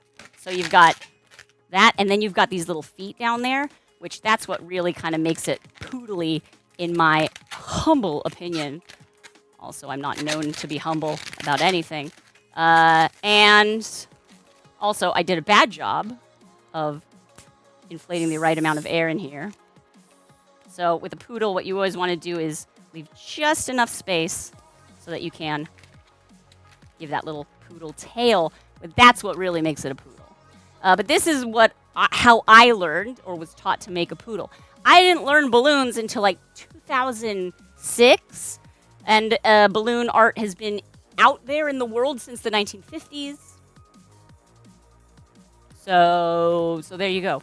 It may have changed since then. I like to put this in like a flower base, and then he like waggles his tail and kind of dances as you. Love it. It's like he's begging for treats. Bubble tail. Bex knew what was coming.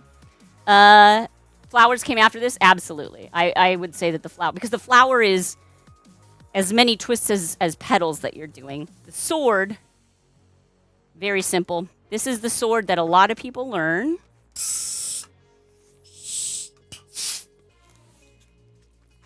So when I first learned a sword, I learned it like this, where you're like, here's the handle, a loop on here, and a loop here. Apparently dragons are the hardest.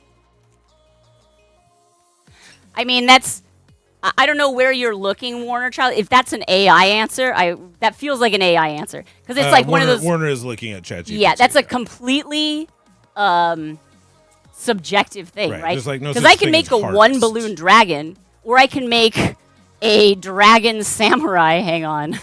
This poor guy, he's been a little... he's not as beautiful as once he was. But this was a dragon samurai balloon that I made for RC Maniac.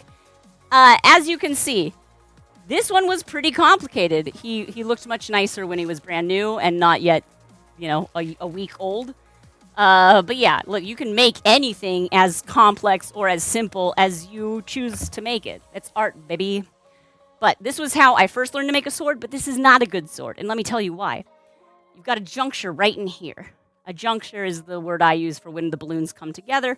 And a juncture is weak.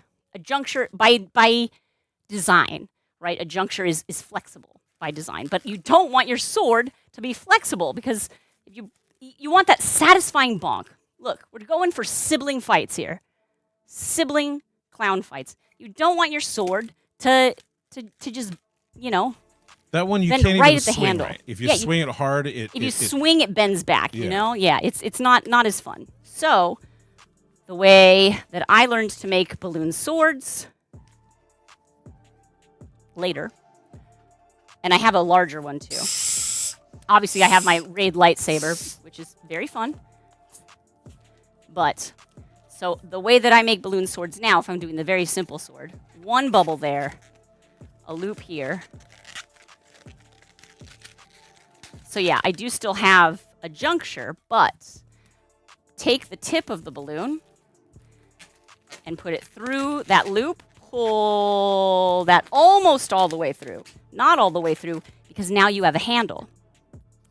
But look at this. Now the handle to the blade is an unbroken balloon line, because this loop here, this ring of balloon, doesn't constrict the center line of the balloon, which gives it that weakness. So you get a much more satisfying whack, whack, whack. Plus, Plus, it looks kind of like a pirate sword with the hand guard here, right? So I really like this one. It's not any harder to make than this one, and this one's just it's just sad. Like it doesn't hunger so much better. Hattori Hanzo would be so upset with that sword. Oh my gosh, can you imagine Hattori Hanzo the clown? Found my new clown name. When he's making like a balloon sword, he just keeps folding and folding. One more twist and one more twist. And then he does the O-Ren Ishii thing, but it's another clown. And it's got the crusty wig with the hair on the side. Ah, it's a funny joke about slicing scalps. It's fine. It's fine.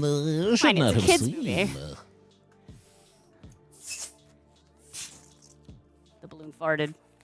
So when I make a sword now at parties. You remember making that at TwitchCon? Yes. Making in the class, making the swords. Yeah. Oh, that's so Hanzo cool. the clown does actually sound kind of right, huh? Right? It does.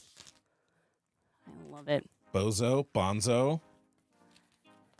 Okay. Bobo clowns. So, the sword that I make nowadays, I use a 360 balloon. So it's called a 360. It's a larger balloon than your standard. Take a fully inflated 260, bend it in half, and then do a candy cane twist. Candy cane twist. We'll even do this. Candy cane twist, similar to the peppermint twist, but exactly, but less edible.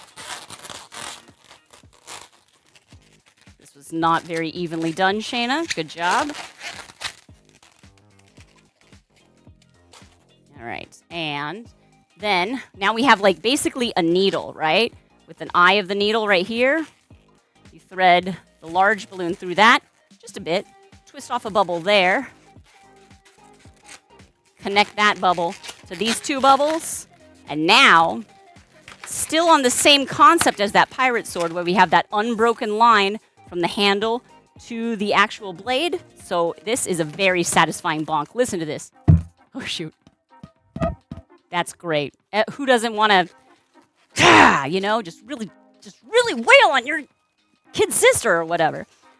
So this is the balloon sword that I tend to make nowadays, unless it's an outdoor party, in which case I will say, would you like a big bonkin' sword or a lightsaber?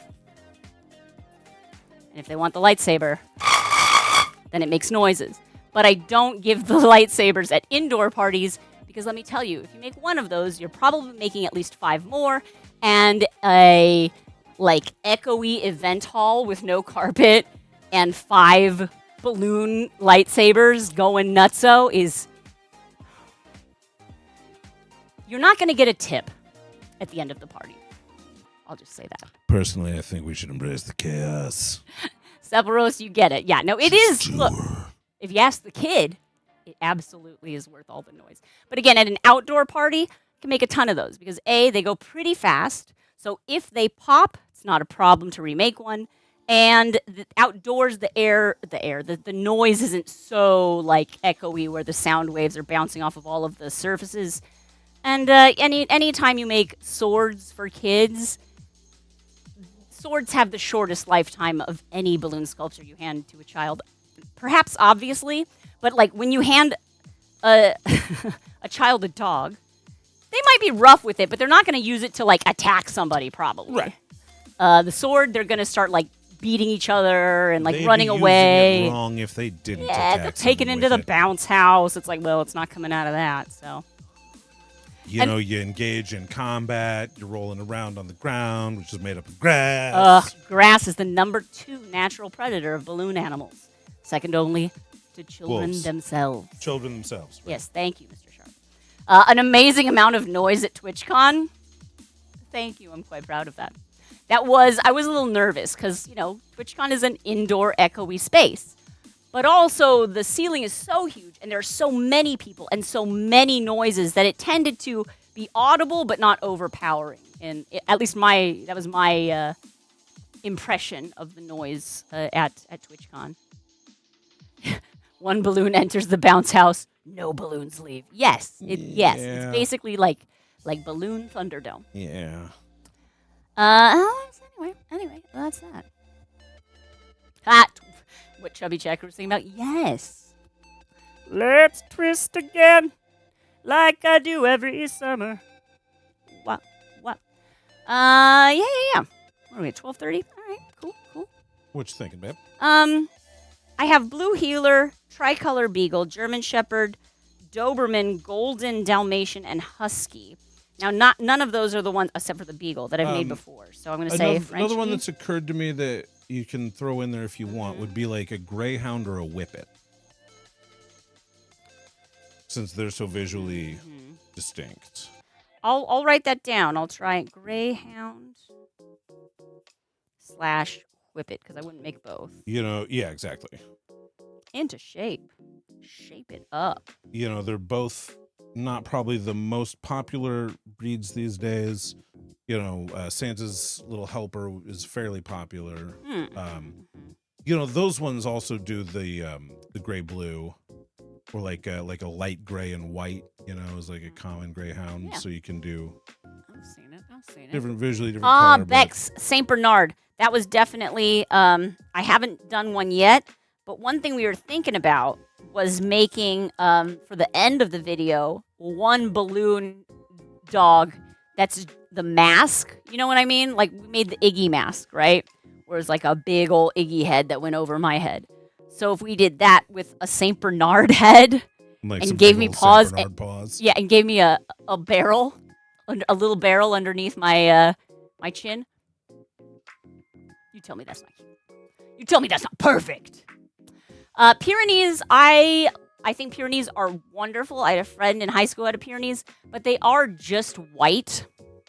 So I think if I'm going to pick one of the super large dogs, I'll probably go St. Bernard because of the slobber. Oh, Bex, yes, we have to have slobber. Yeah, we gotta have the slobber.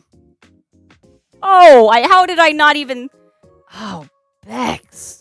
See, this is why we stream when we're still kind of coming up with ideas, because y'all come up with some good ideas. I'm going to, let's see, rip this. There we go. I will write down in our notes about the episode. Slob dobbly dobber. I'm just going to write slobber, but the rest of it you can, I think. Well, the dobbly dobber will be silent. And also not written down. So more implied.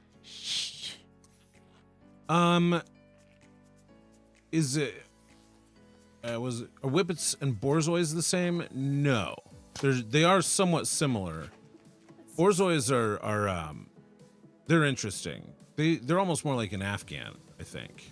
It's more like Balloon Hotel California. Yes. You can check out anytime they like, but good luck leaving, bros. And Borzois almost have like a Spuds McKenzie-ish kind of face. Here's my St. Bernard impression. Yes. We were just talking earlier, Beethoven. Mr. Sharp and I. That was the look. I watched the Beethoven movies when I was a kid, and I liked them. I remember whenever Beethoven would shake his face, and the slobber ropes would just fling around the room and all over the dad, and I was just like, Well, it's nice to watch this. I don't think I'd want to deal with that. I'm more of a cat person. I'd rather clean puke up off my carpet. You know what I mean? It's pretty funny about that, though. Yes. Is that's the work of a props guy. Oh, sure. Someone had to Who, make like fake saliva and just like fling it at the actor. Spent like hours like in his workshop Getting the right consistency. before filming, like putting it on like a fake dog head and shaking it Yes. just to see and then once you have your dog actor there, you have to then like put your fake drool on the dog and then get him to. I wonder if there's like something you can like feed the dog that makes it like naturally or makes the slobber like more stringy. I'm viscous sure there are things because food things can't do that.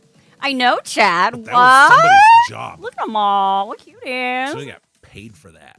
That scene traumatized you as a child. I get Really? it. Interesting. Or you just like, no, kind don't. of both of you, huh? Do it. Yeah, I don't like like slimy texture idea. That's never. I don't know. Like it's fine. I don't like it either, but it was just another piece of like dumb comedy to me.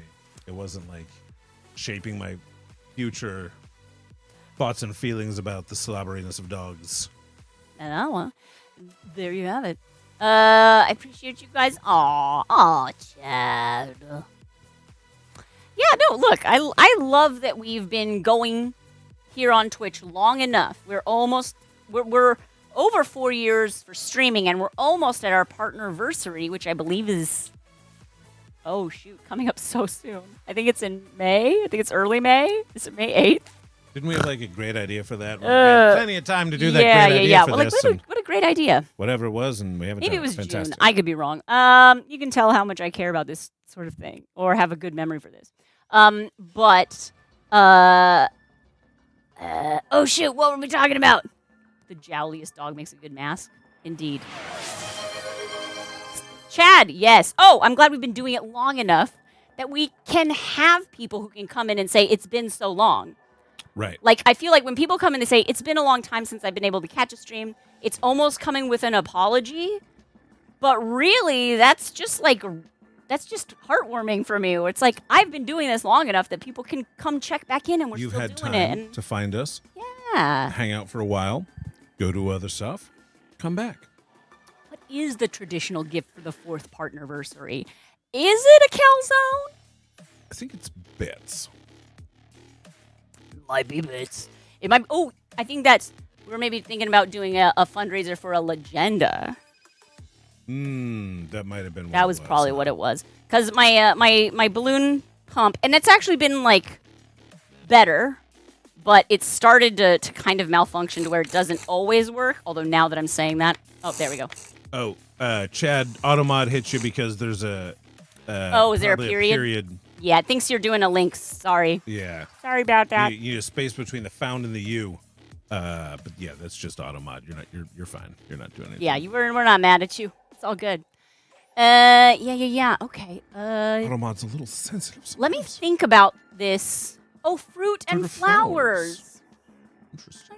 I love that. Is it? I mean, aren't flowers like every anniversary though?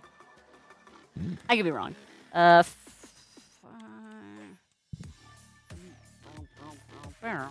just gonna look up some Saint Bernards. Sombernard. Bernard. The importance of the space between. Exactly, Dave Matthews. Wait. No, who's the space between? Is that one of those like 90s space between? All right, well, somebody knows what I'm talking about. It's not me or you. Somebody knows what Somebody you're knows what It's I'm not talking you. about. No, clearly not. If not you. Clearly not. Okay, Beck's coming in saying Dave Matthews. See? Pow. Pow, pow, Doubted pow. myself because you're looking at me like I'm crazy. Right, Dave Matthews? I didn't A say. song called A Space Between? Okay, let's watch the replay. Is that how I reacted? You love Dave Matthews. Green you have a Bam fire saying it's Dave. dancer See, tattoo. look at this. Look at all the And yet for all some the reason, best. Oh, is it the space between? Does he do that? Yeah. Do that like that? He does that little yodel thing. I do love that. No, I Okay. not in him. In singers. I like when singers do the. Ooh. Yeah, I don't know why I can't, do it well. But when you break and your voice goes up an octave, love it. Warner, you get it. Okay. All Good right. thing we got that straightened out. Thank goodness. Woof. That was close, friends. We were almost like, what is happening? Okay, here's a Can good. confirm. Dave Matthews. Bernard. Beck says a modulation. Oh, is that? I don't. Modulating your voice. I feel like you may be right, but when I think of modulation in terms of music, I think of changing a key, like you modulate up or down in keys. But I don't know what it is. It's like maybe it is called modulation, but like Modulator.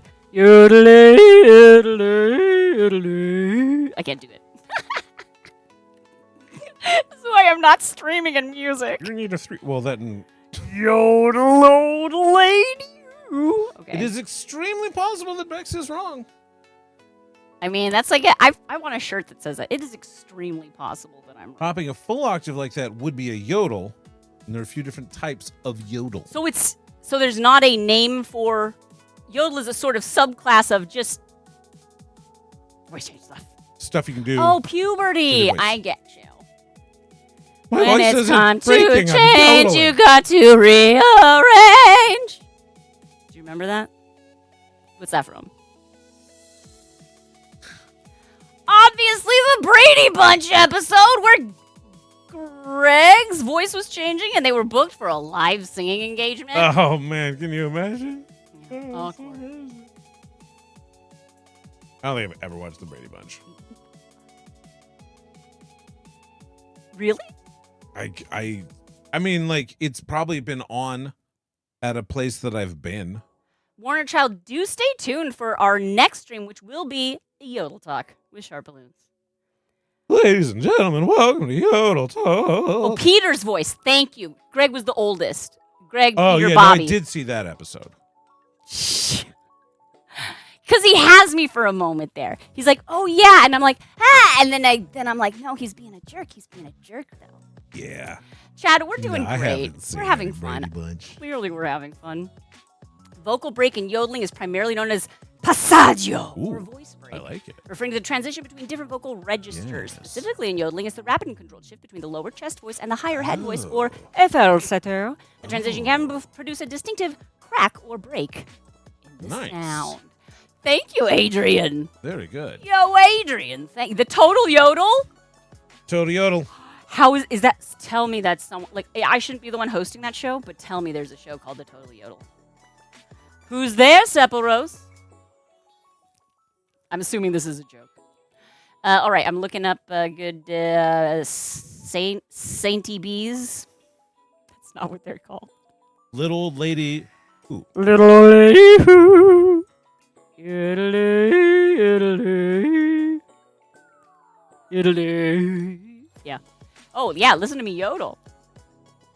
I can do a voice crack. I can do passaggio once. K-pop has watched enough Brady Bunch for several folks. But K-pop, you knew what I was talking about, yeah? Oh, rats. What? Total Yodel is already owned and operated by the Babenzele tribes of Central Africa. They just talk about the sampling that Herbie Hancock did of them for Watermelon Man.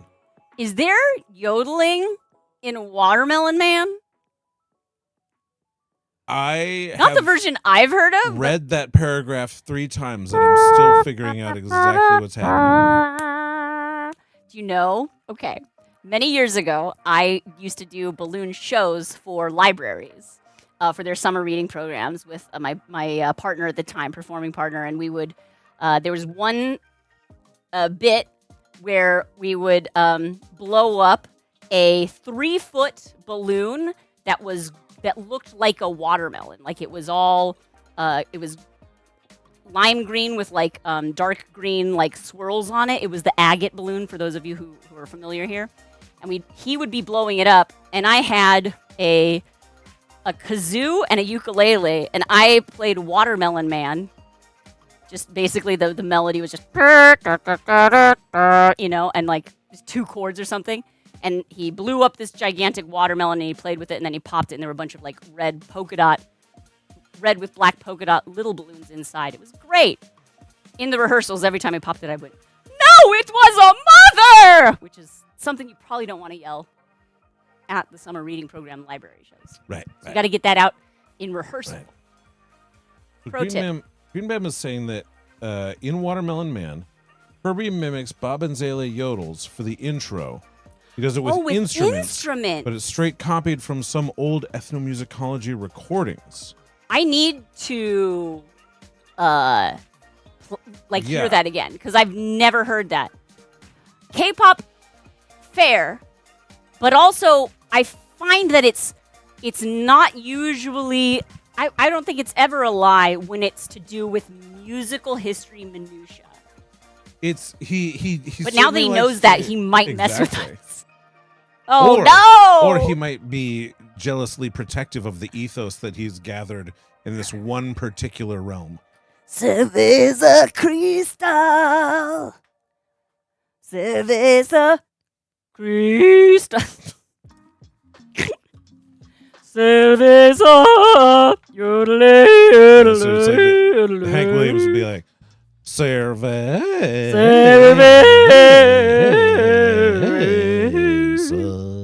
Jeez. Krista. Please make sure to follow before we do all this, because afterwards you won't want to. Hi. Okay. So the podcast part was definitely made up. Okay, fair. I'm going to look up this picture of this Sam Bernard. Open image in new tab. And this is my Firefox tab. So let's pull that open. If I have it. There it is. Yeah. Okay. Oh, what a good boy. Super Chip just unfollowed. Oh, no! Well, that's super. Well, I mean, that would be someone who has been a supporter, subscriber, follower for this long. If we lost them on something, that's bad news right there. It's bad news. Right. Should you have the little collar barrel? Yes. Yes. 100%. In fact, that's why one of the reasons I was leaning toward this particular dog for the head, the mask creation, because most dogs don't have like a fun fashion accessory that they're known for. So you're starting that now? I'm just kind of doing some like. I'm not gonna make the mask right now. I'm kind of mostly just doing a little bit of messing with my hands and the colors while I think about it. See the poor pump. So it's almost like the muzzle goes up and out like this. And if I had like, because the center part of the muzzle is that darker fur. If I do that, I worry that part won't read like it's part of the muzzle, but that will rather look like the nose is just crazy long. But I can make it in a different shade. If I make that long part gray rather than black, or maybe chocolate brown.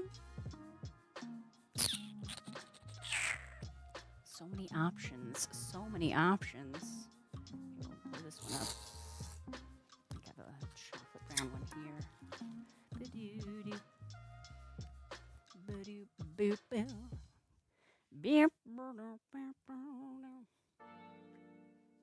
Let's pull this down. Oh, wrong way. Here we go. Everybody wants to watch the balloon inflate.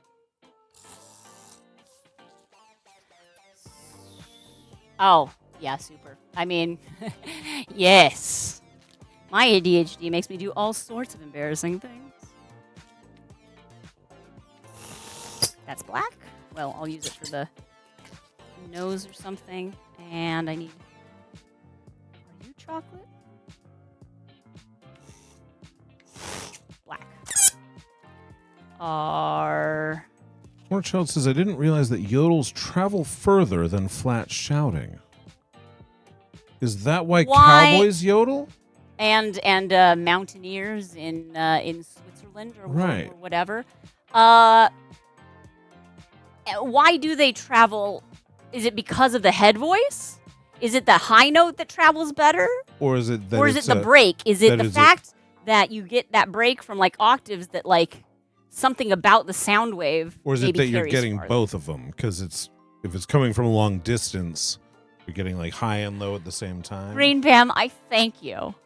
This is exactly why I love my community. It's so good. Y'all are the show. Green Bam, I'm very interested to listen to those. Yeah, we'll be listening to it, Green Bam. There, chocolate brown, found it. There's a St. Bernard that used to come to your clinic for nail trims. Nail trimsies. Cuddles. I love that. You're like, it's restraint disguised as affection. As long as the dog buys it, you're good. Apparently it's the sudden jump, the break between chest and head voices that travels because it creates sharp changes in frequency. I love that. Warner child. Hey, okay. Just me saying, like, I love our community. I love that people, like, bring interesting, funny things to us. Yes. Yeah, you're gonna fit in just so great here. Well, I hope you're enjoying yourself enough to come back, Warner. That's what I'll say. All So right. both registers play parts in Mongolian kumi singing Ooh. because it travels better across the big open steppes. Our son is like accidentally really good at tube and throat singing. Wah! Yeah! We cajoled Warner into following. Thank you, Warner. I won't say that you won't regret it, but I'll do my best to make sure that you don't have to. Oh, you've been here before in the Claire raid. Yeah. Oh no, but it was a while ago. Well, look again. We're the kind of stream that you can enjoy and then kind of forget about and then come back to and be like, oh yeah, this place. So I'm fine with that. I like that. You didn't anticipate the deep dive on yodels. Nobody This is Yodel expects. Monday. Yeah. Monday is the day we deep dive on Mondays, vocal modulation. total yodel. Total Yodel Mondays. Total yodel Mondays. There we go. This is gonna be our Welcome to Total Yodel Mondays. In fact, I'm going to make 4 bubbles here because I think it might help me to position my white muzzle around that. So let's strip that off. I'll tie that to this. Because like the mask I usually make, it is a different construction, but I think what we're doing is pushing this through here. Ah! Well, maybe if I had tied the balloon.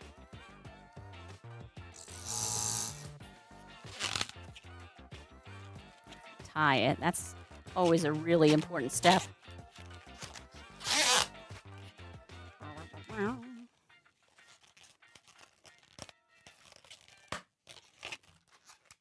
And then I'm not in this scene that has the so the lower lip is also like a darker, like maybe gray color. So if what I do is this,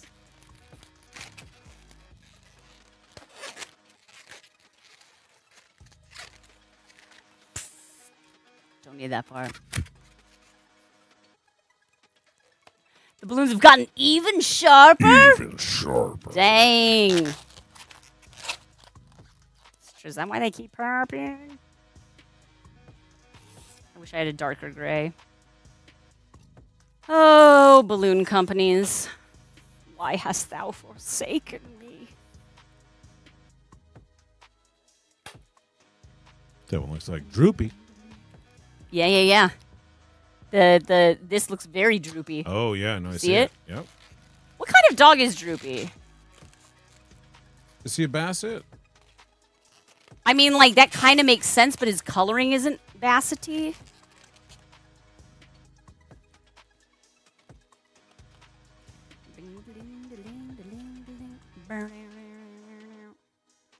Take a pink balloon, flatten that out. Push this in here for our tongue, you know. The internet is saying that he's a basset. Well, the animators are making their own artistic choices.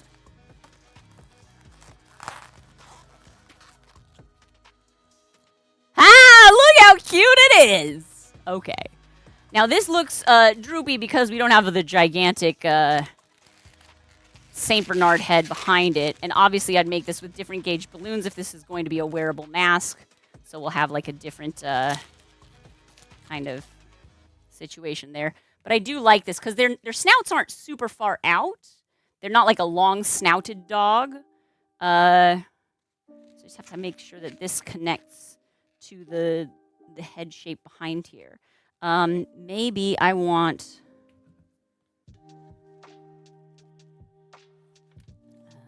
chocolate brown. Love the tongue. Yeah, the tongue is. The hardest thing is, I really love putting the little tongue in my dog sculptures. For example, I have a little tongue in the in this my Franken Chihuahua, although it is angled inconveniently. There we go. This, I think that looks so cute. But do I add a tongue to every dog sculpture? I definitely added a tongue onto the Chinese Crested. Hey, has anyone gotta do the Chinese missed the Crested. Chinese Crested? He definitely needs a tongue. Because know, his yeah. teeth have all fallen out, and so he can't keep his tongue inside Do his you mouth. do a tongue on all of them? Right. Because then I feel like then it You would just have to say that like that's like the bit that you're doing, kind of. You know, and you could comment on it. You and have to, now like, have a thing. over time. You know, if you comment on it and you say why, then all of a sudden I think if you have a good enough explanation, then I think you can do it. Yeah. The guy is looking pretty funny though. It's you know, I think, but not all. Like some dogs are like known for leaving their tongues outside of their mouth. You know what I mean? I feel like Yeah. some dogs blep more than others. I think Saint Bernards do tend to blep because they're just like I just picture them going just to make as much noise as Just like possible. sit there with their mouth open. Exactly. They are mouth-breathing dogs.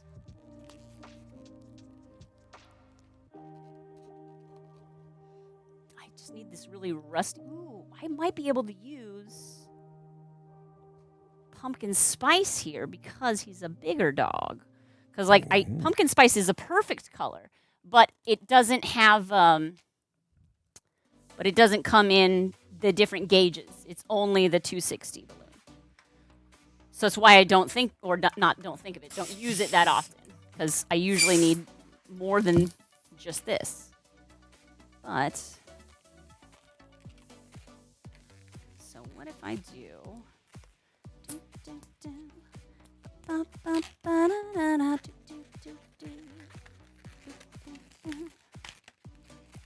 Side of the head, twist here, down to the back of the head. If you're gonna keep going for a while, would you like some kind of snack? I'll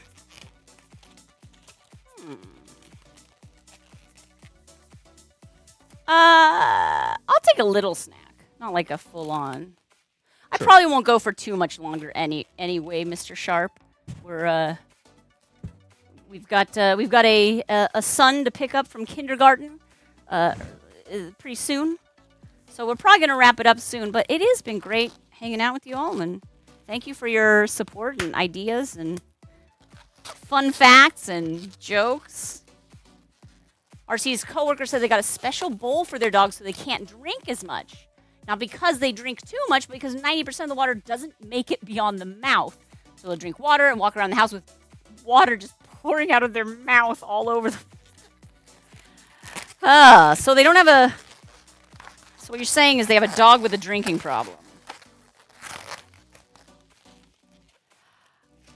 I mean, like, the wild thing about that is, like, how do you... So what's the solution? Give them less water? That's the solution? I feel like the solution... I mean, I don't know what the solution is.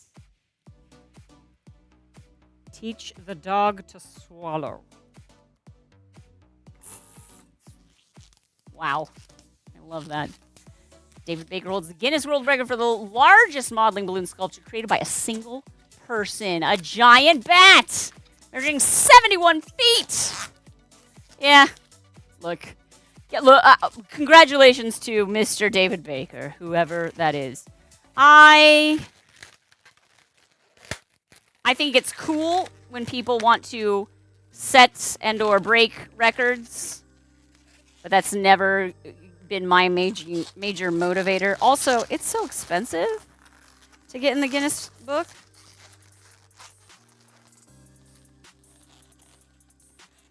I don't want to be the fastest. I want to be the very best. Yes, Punk Fiend. You got. I was like, you got it. But there's also a picture right here. You know, the most balloons I've used for school. Green Beb. Oh, Green Beb. It's hard. I've never counted. I guess. I mean, my 1000th balloon sculpture, we made a wall. That used a lot of balloons. But when I'm making a sculpture, usually every color and every different, you know. So for example, I'll show off the this poor guy. He looks so bad now. But this was our a samurai dragon warrior that we made for RC Maniac. This was a great sculpture. But this fella has at least 1, 2, 3, 4, 5, 6, 7, 8, 9, 10, 11, 12, 13, 14, 15, 16, 17, at least 18 different balloons in this sculpture. Parts of balloon. Most of them were not the full balloon used. Reminds me of the dog your family had. Oh, how sweet. And I will drink some water, Richie. Thank you. I once was a great warrior. Yeah, hiya. I bet you were, Grandpa Dragon. Don't worry, RC. I do have the pictures when he was young and virile. And I will make sure... Will I make sure that they get onto Instagram? Maybe.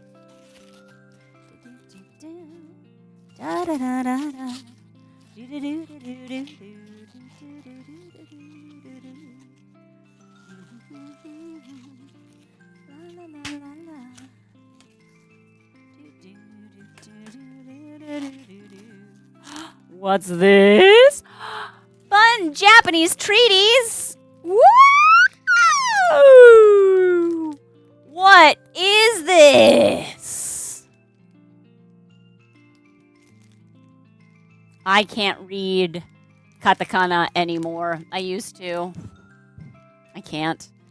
I didn't practice it, but this looks like chocolate and rice crispy type snackies. Ooh, some gummies with a little nice. We had some peach gummies from this friend.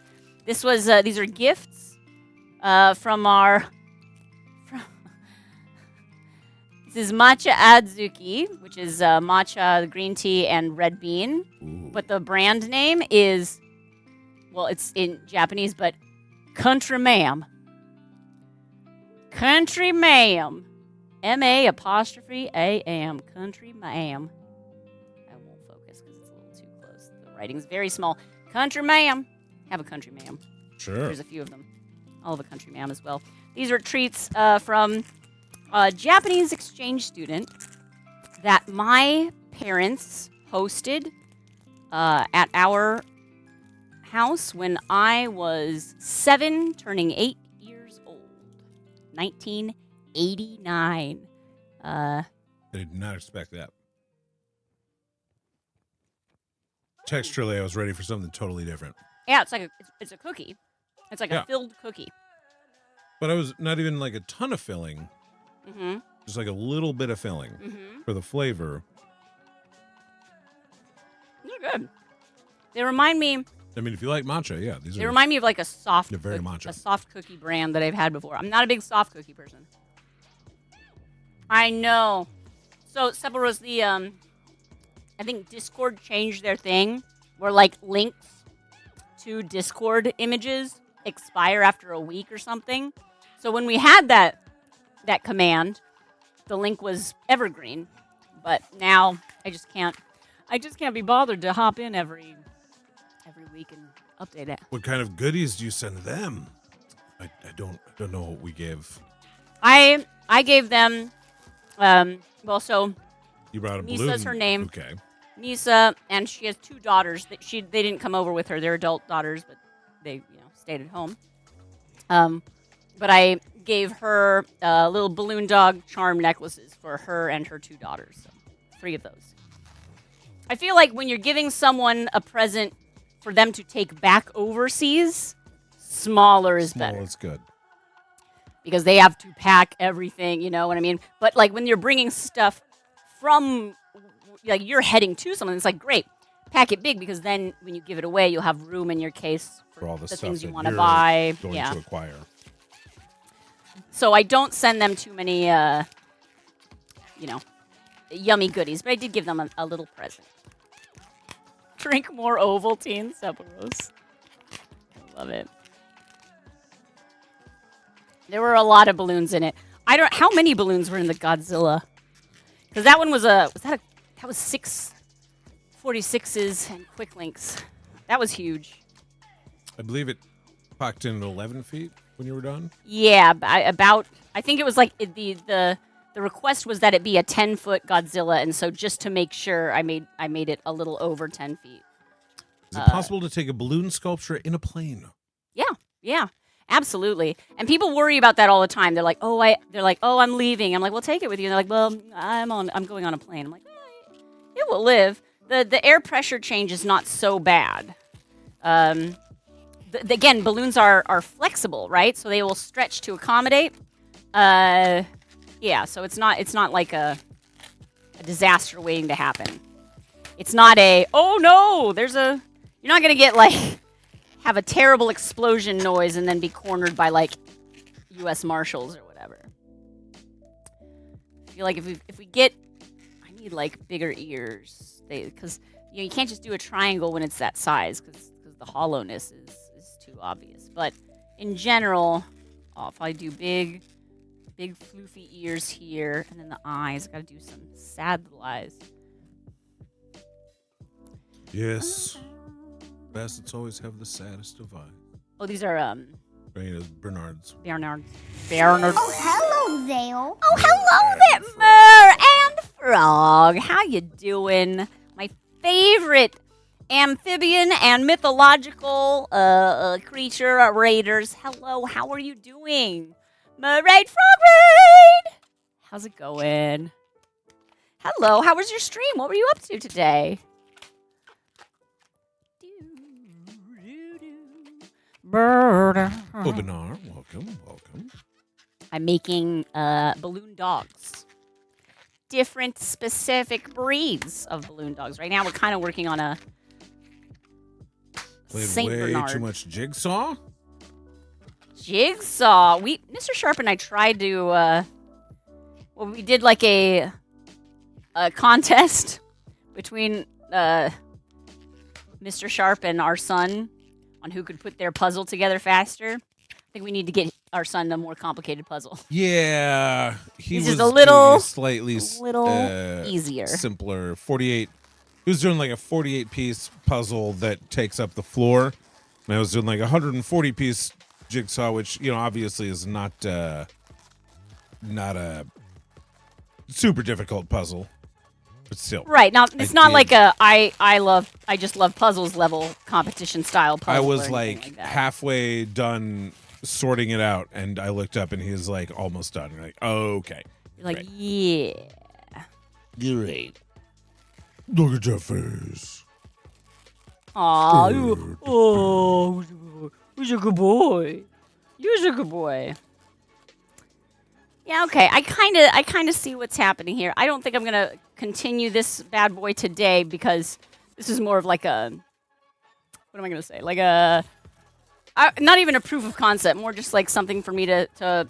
It helps me to mess with balloons while I'm thinking on how I'm going to make a future sculpture. Pon the bonbon.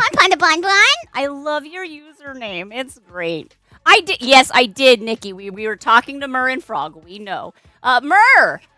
So let me write you on the raid lightsaber here. It'd be funny if some were Mer Raiders and some were Frog Raiders. So it's which side are you on? Mer side or Frog side? Yeah, right. Right Oh, this yes. way, please. You're gonna have ushers. I'll be seated on the Frog side. Thank you. Mer and Frog. Yes, isn't it perfect? These colors were requested by Wee Claire here, who was our first raider of the stream. All right, I've got you, of course, now written on the raid lightsaber. I know what you're thinking. You're thinking, lady! It doesn't look like a lightsaber. And you're right, it doesn't look like a lightsaber, but it does sound like one.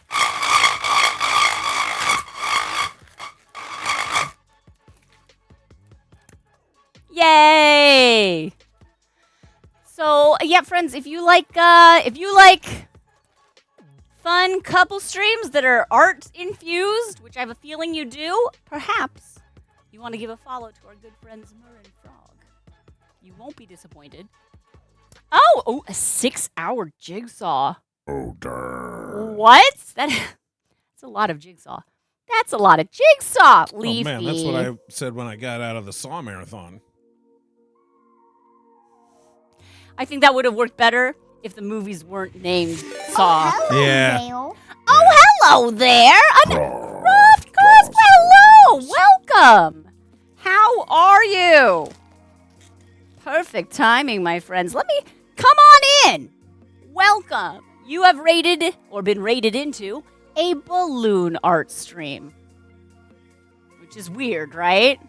Hey! You finished one puzzle in 2 hours, and you're like, that's a little short. Let's maybe do another one.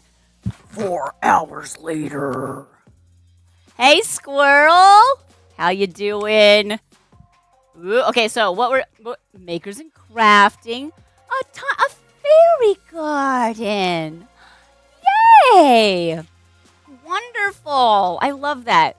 Croft, how big was the fairy garden? And what, like, I love this. Pan Fred! Hey, it's a good friend, Pan Fred! Hey, It's bud. our good Fred Pan Friend. Good to see Huh? you. You went to Ren Fair and you got inspired. Oh, exciting.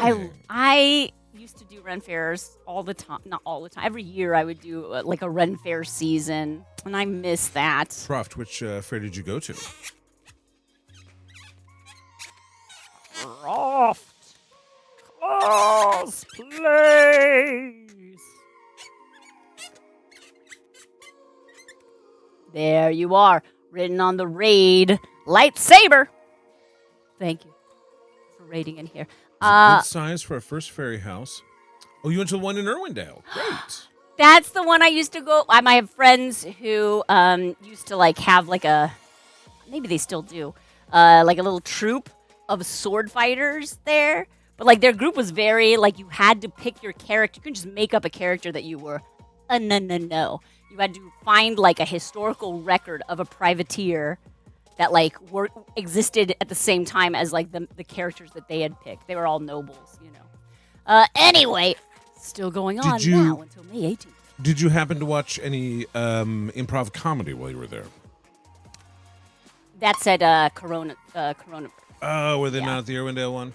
Correct. However, did you see Mooney and Brune? Those are my two. Oh, and what's the Sound? No, not Sound and Fury. What's the name of the Sturm and Drang? No. Not Shoot. Puke and Snot, of course. There's a Not Puke and Snot, right? Nope. Uh, You love Mooney and Brune. Yeah, Brune has a I forgot that Brune has a because he does. Yeah, we're I don't want to brag. We're friends on Facebook, and I see that he does live on Facebook. I didn't know he did Twitch. That's awesome. Yeah, BROON. He's hilarious. And the other one is it Sound and Fury? It might be Sound and Fury. They're basically like a comedy Shakespeare. Anyway, I have got you. What a tangent. I've got you written on the raid lightsaber, and I know what you're thinking. You're thinking, lady! Well, it doesn't look like a lightsaber. You're right. It doesn't look like a lightsaber, but it does sound like one.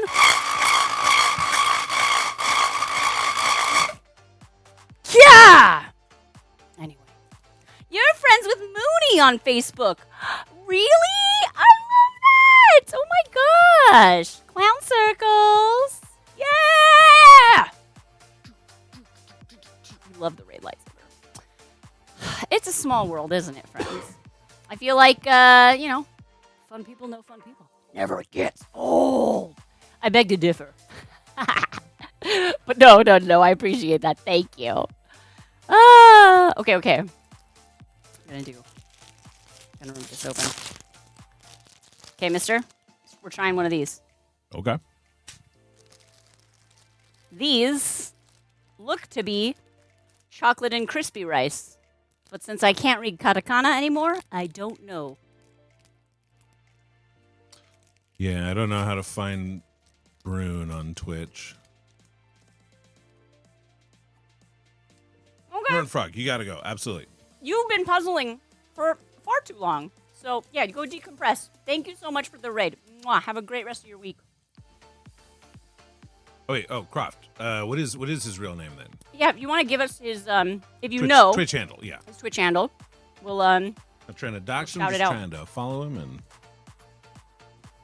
I don't know, Twitch streamers of a certain name, certain age, like to make their username their legal name. I mean, it depends on what you're doing with it. You know? Cadmus! Look, if you're already a known quantity, I think it's fine. If you're tying Twitch into an existing business, Mm-hmm. you have like your stuff on like Spotify under a certain name. Hey, I'm of that age as well.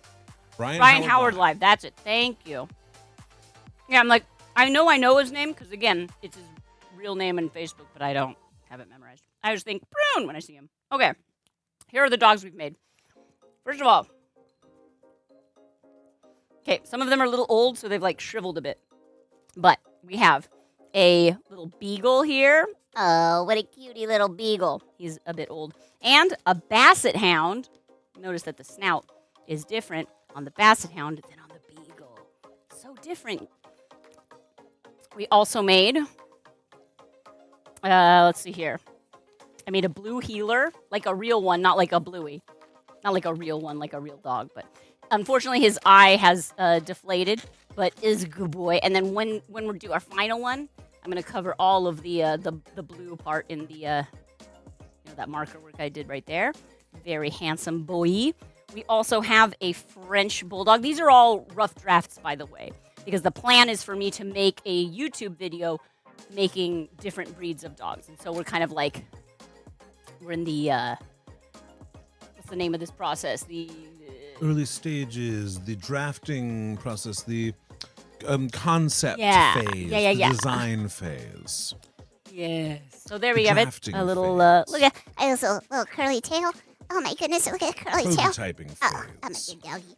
yes, prototyping. Exactly. R&D? Are you looking for these R&D? Ooh, yes. Research and development R&D phase? and B. Balloons. And, of course, this is our green Chihuahua. I made him out of green because I was just kind of... I was actually working on my own on balloons last night, and I was like, let's grab... I didn't want to go through all of my dog colors on rough drafts. But I like the concept of this one. I think it fits together quite nicely. And then this is my version of a collie, or rather a Shetland shepherd or something, which is like the miniature collie. Again, his eye also popped, but he's a little smaller. It's more of like a proof of concept sculpture. I really want this middle piece to go down though. We'll figure it out. Anyway, this is what we've been doing here. Thanks for asking. A Sheltie, that's it. A Sheltie.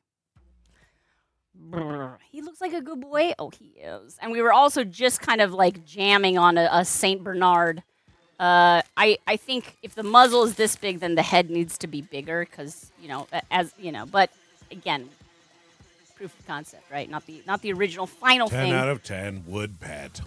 Look, obviously we would pet the dog. Going to grab food. Croft, no problem. We may be wrapping up pretty soon. If you come back and you're in a different room, we rate it out. But thank you so much for bringing your friends over here. Yeah! Any friend of Croft is a friend of ours. Love it.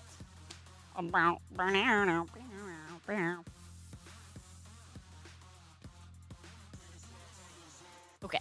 Well, Mr. Sharp, I was wondering if we should solve a crime and then bring out our big friend and then say bye. Sound good? Let's do it. All right, friends. Here we go. I'm going to drop our music volume here and play this music.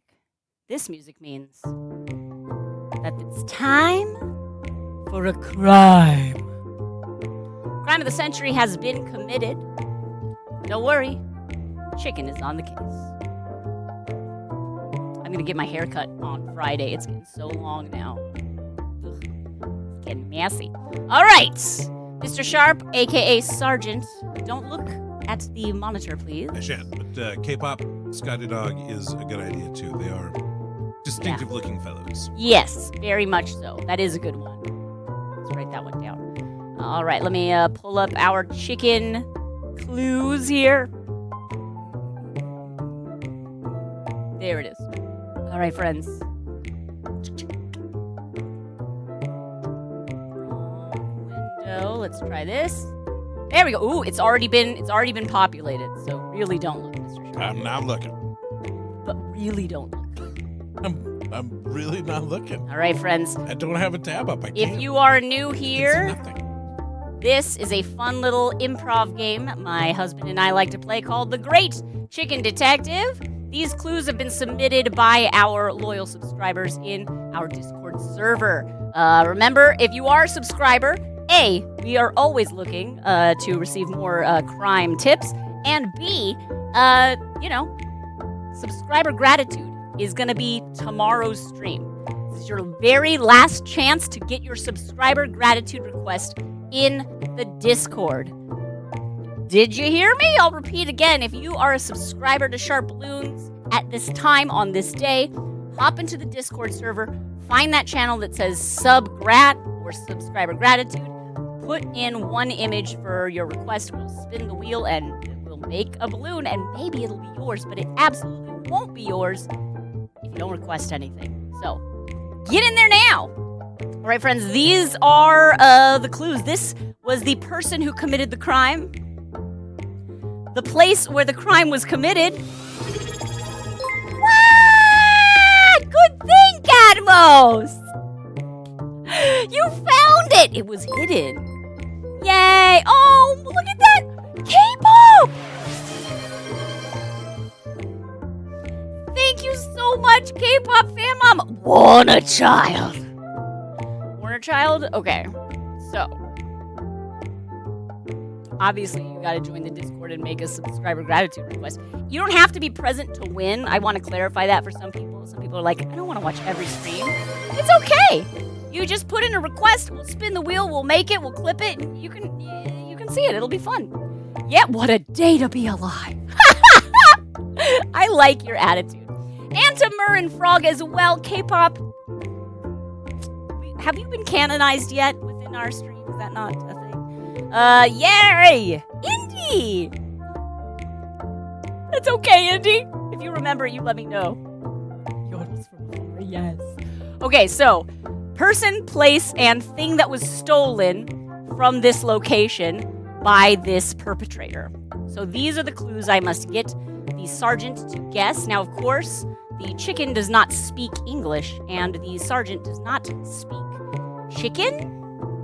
And if you're confused, don't worry. Obviously, so are we. And it's only going to last 3 minutes. So I think you can figure it out. All right. I'm going to call the sergeant. Sergeant!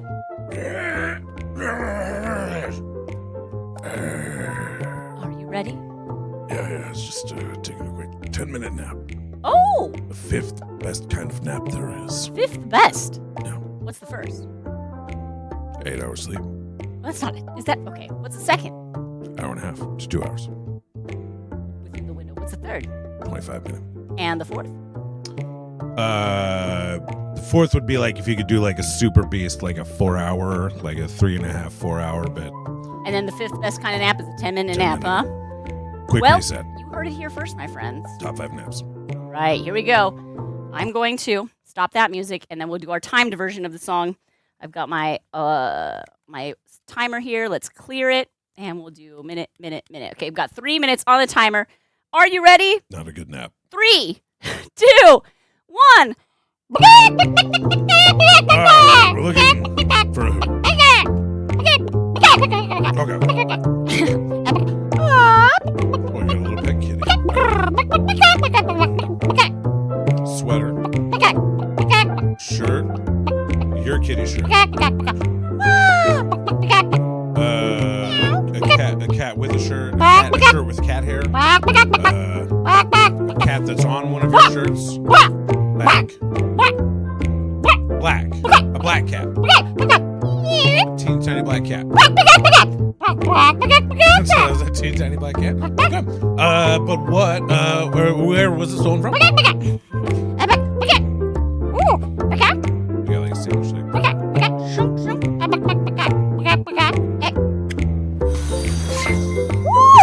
It looked like you opened something that was very fancy. Cranberry sauce. Beans.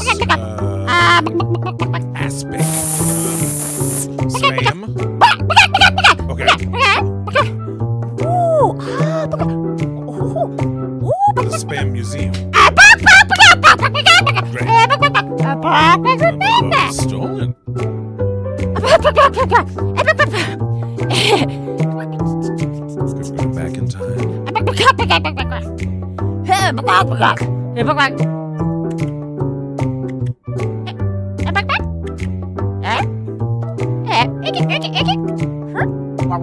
Oh, the roller ball from your mouse.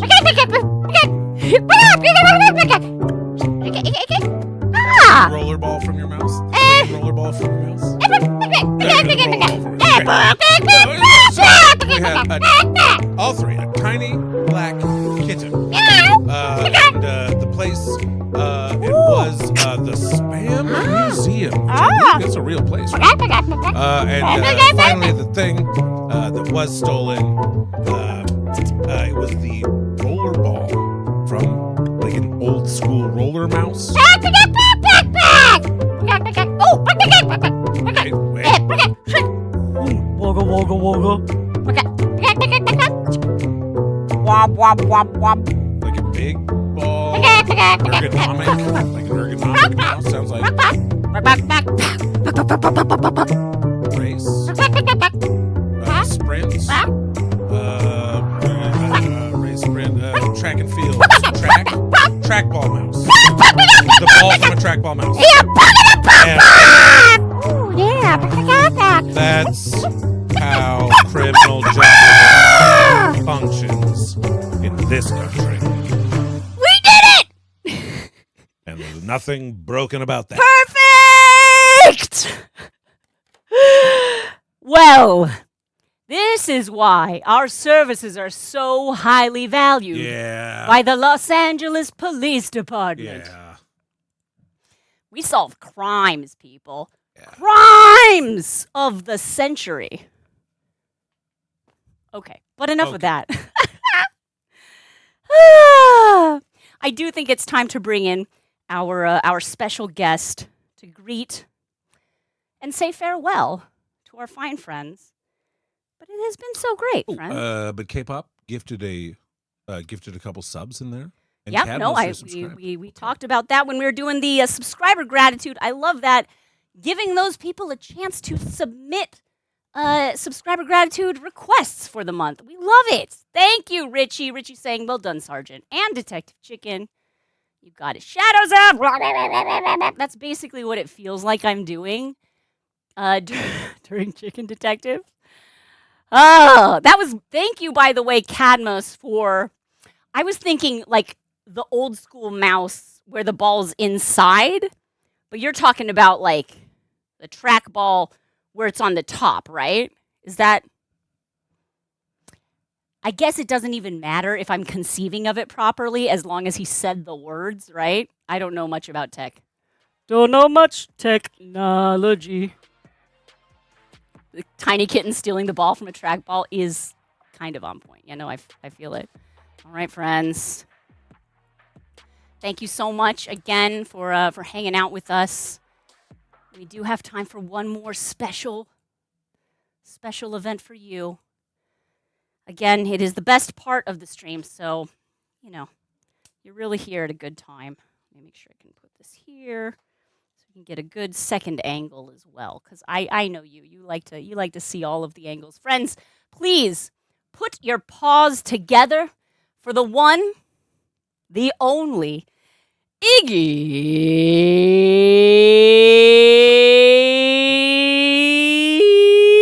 Did you hear the yodel? Sharp.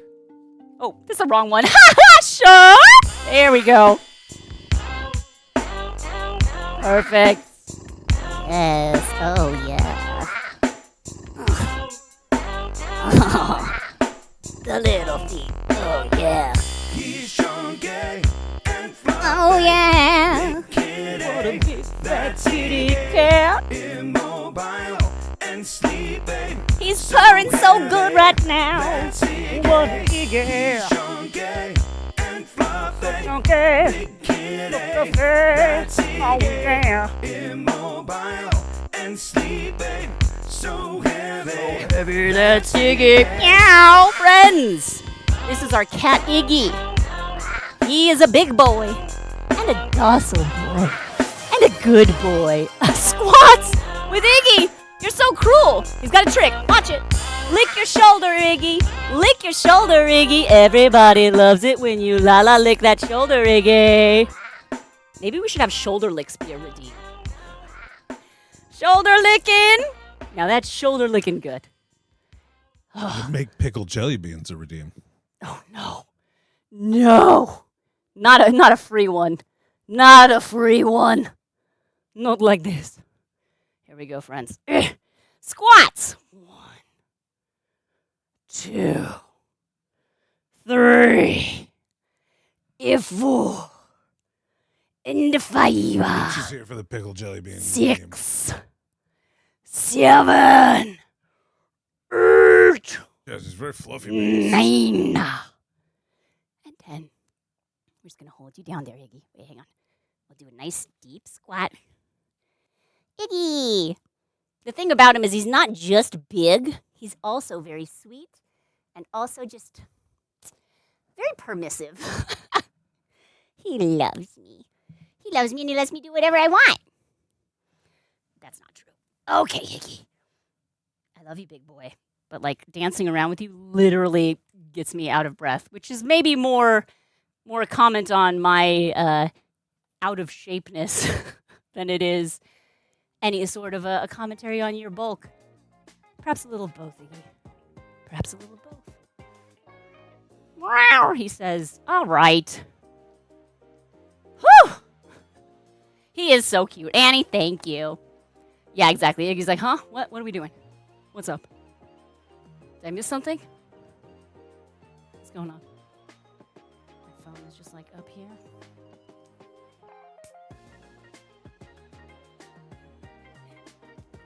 The monkey. Hi! He is very cute. The cutest. All right, friends. This has been a lovely stream. French Bulldog. Blue Heeler. Green Chihuahua. You know, a Blue Heeler, a Green Chihuahua, a Sheltie. And of course, let us never forget the Chinese Crested. Many different breeds of dogs that we have made. Not all today, but certainly recently. As we start putting together our SharpBalloons balloon dog video, we'll probably be filming that next week. So the way we do that is we will do a stream, but I won't be reading chat, and we will use that footage to edit down into a YouTube video, which I really like because I think our performances are better when there's like a live studio audience. So thank you for being that for us. And then again, tomorrow and Wednesday's stream in the morning will be our subscriber gratitude streams for the month of April. So get that in. This is your very last chance. The request must be in the channel before the stream starts. If you get it in after the stream starts, I will put you in the running on Wednesday's stream, but that's half the chance. So, you know, do yourself a favor. Get it in early. Thank you, Punk Fiend. This was fun. I did do a hot dog for Nurse Huckleberry for her birthday. I don't know where that hot dog went, though. I think Mr. Sharp ate it. Did you eat the hot dog, babe? I don't know that I ate it, but Nope, I don't know that I it's, found it. Oh, really? All right. I also found Bort Cop. Yeah. We made Bort Cop for Nurse Huckleberry's birthday. Look how cute his little badge is. His little tie. Oh, my gosh. I love it. He's a little cross-eyed right now. And, of course, the hot dog that she guessed instantly. All we did was show her the color of balloons I used, and she was like, is it a hot dog? What? How was it? Anyway, Mr. Sharp, where are we going to raid this wonderful room of human beings? Let's go to, I think we said Perrin. Perihn. Ooh, okay. Perihn. What is Perrin doing? They're just doing a cozy little portrait. I'm not sure if it's of a specific person or if they're just drawing one, but it's a very, very cute, cozy little place. I love that. Well, we like to go from cozy down to even cozier, friends. So we're putting in the raid now. Now, I should warn you that although it is cozy and artsy, Perrin has marked their stream as intended for mature audiences, and I know we ourselves are a rather immature audience's stream. So, you know, prepare thyself. You may hear a swear. But aside from that, I think, not even aside from that, you're going to be fine. Maturity? Cadmos is gone. I'm out. Fair. Know thyself. Sweet streams to you as well, K-pop. Again, I know I just said it, but one more time, get the subscriber requests in for the month. Tesman, I didn't even see you there. Hello. Lovely to see you. Yes, all subscribers get your subscriber request in the Discord. Let's see, do we have the the raids. Let's do it. Raid. I can do it. And sub raid. Yeah? There we go. Oh, please. If it's not too much to ask, do you mind copying one of these 2 raid calls, whichever applies to you, if you're a subscriber, if you're not, and then pasting that into the chat when we raid into Perrin. I used to not talk about it or remind people, but when I get those, I love them. So let's pay it forward, right?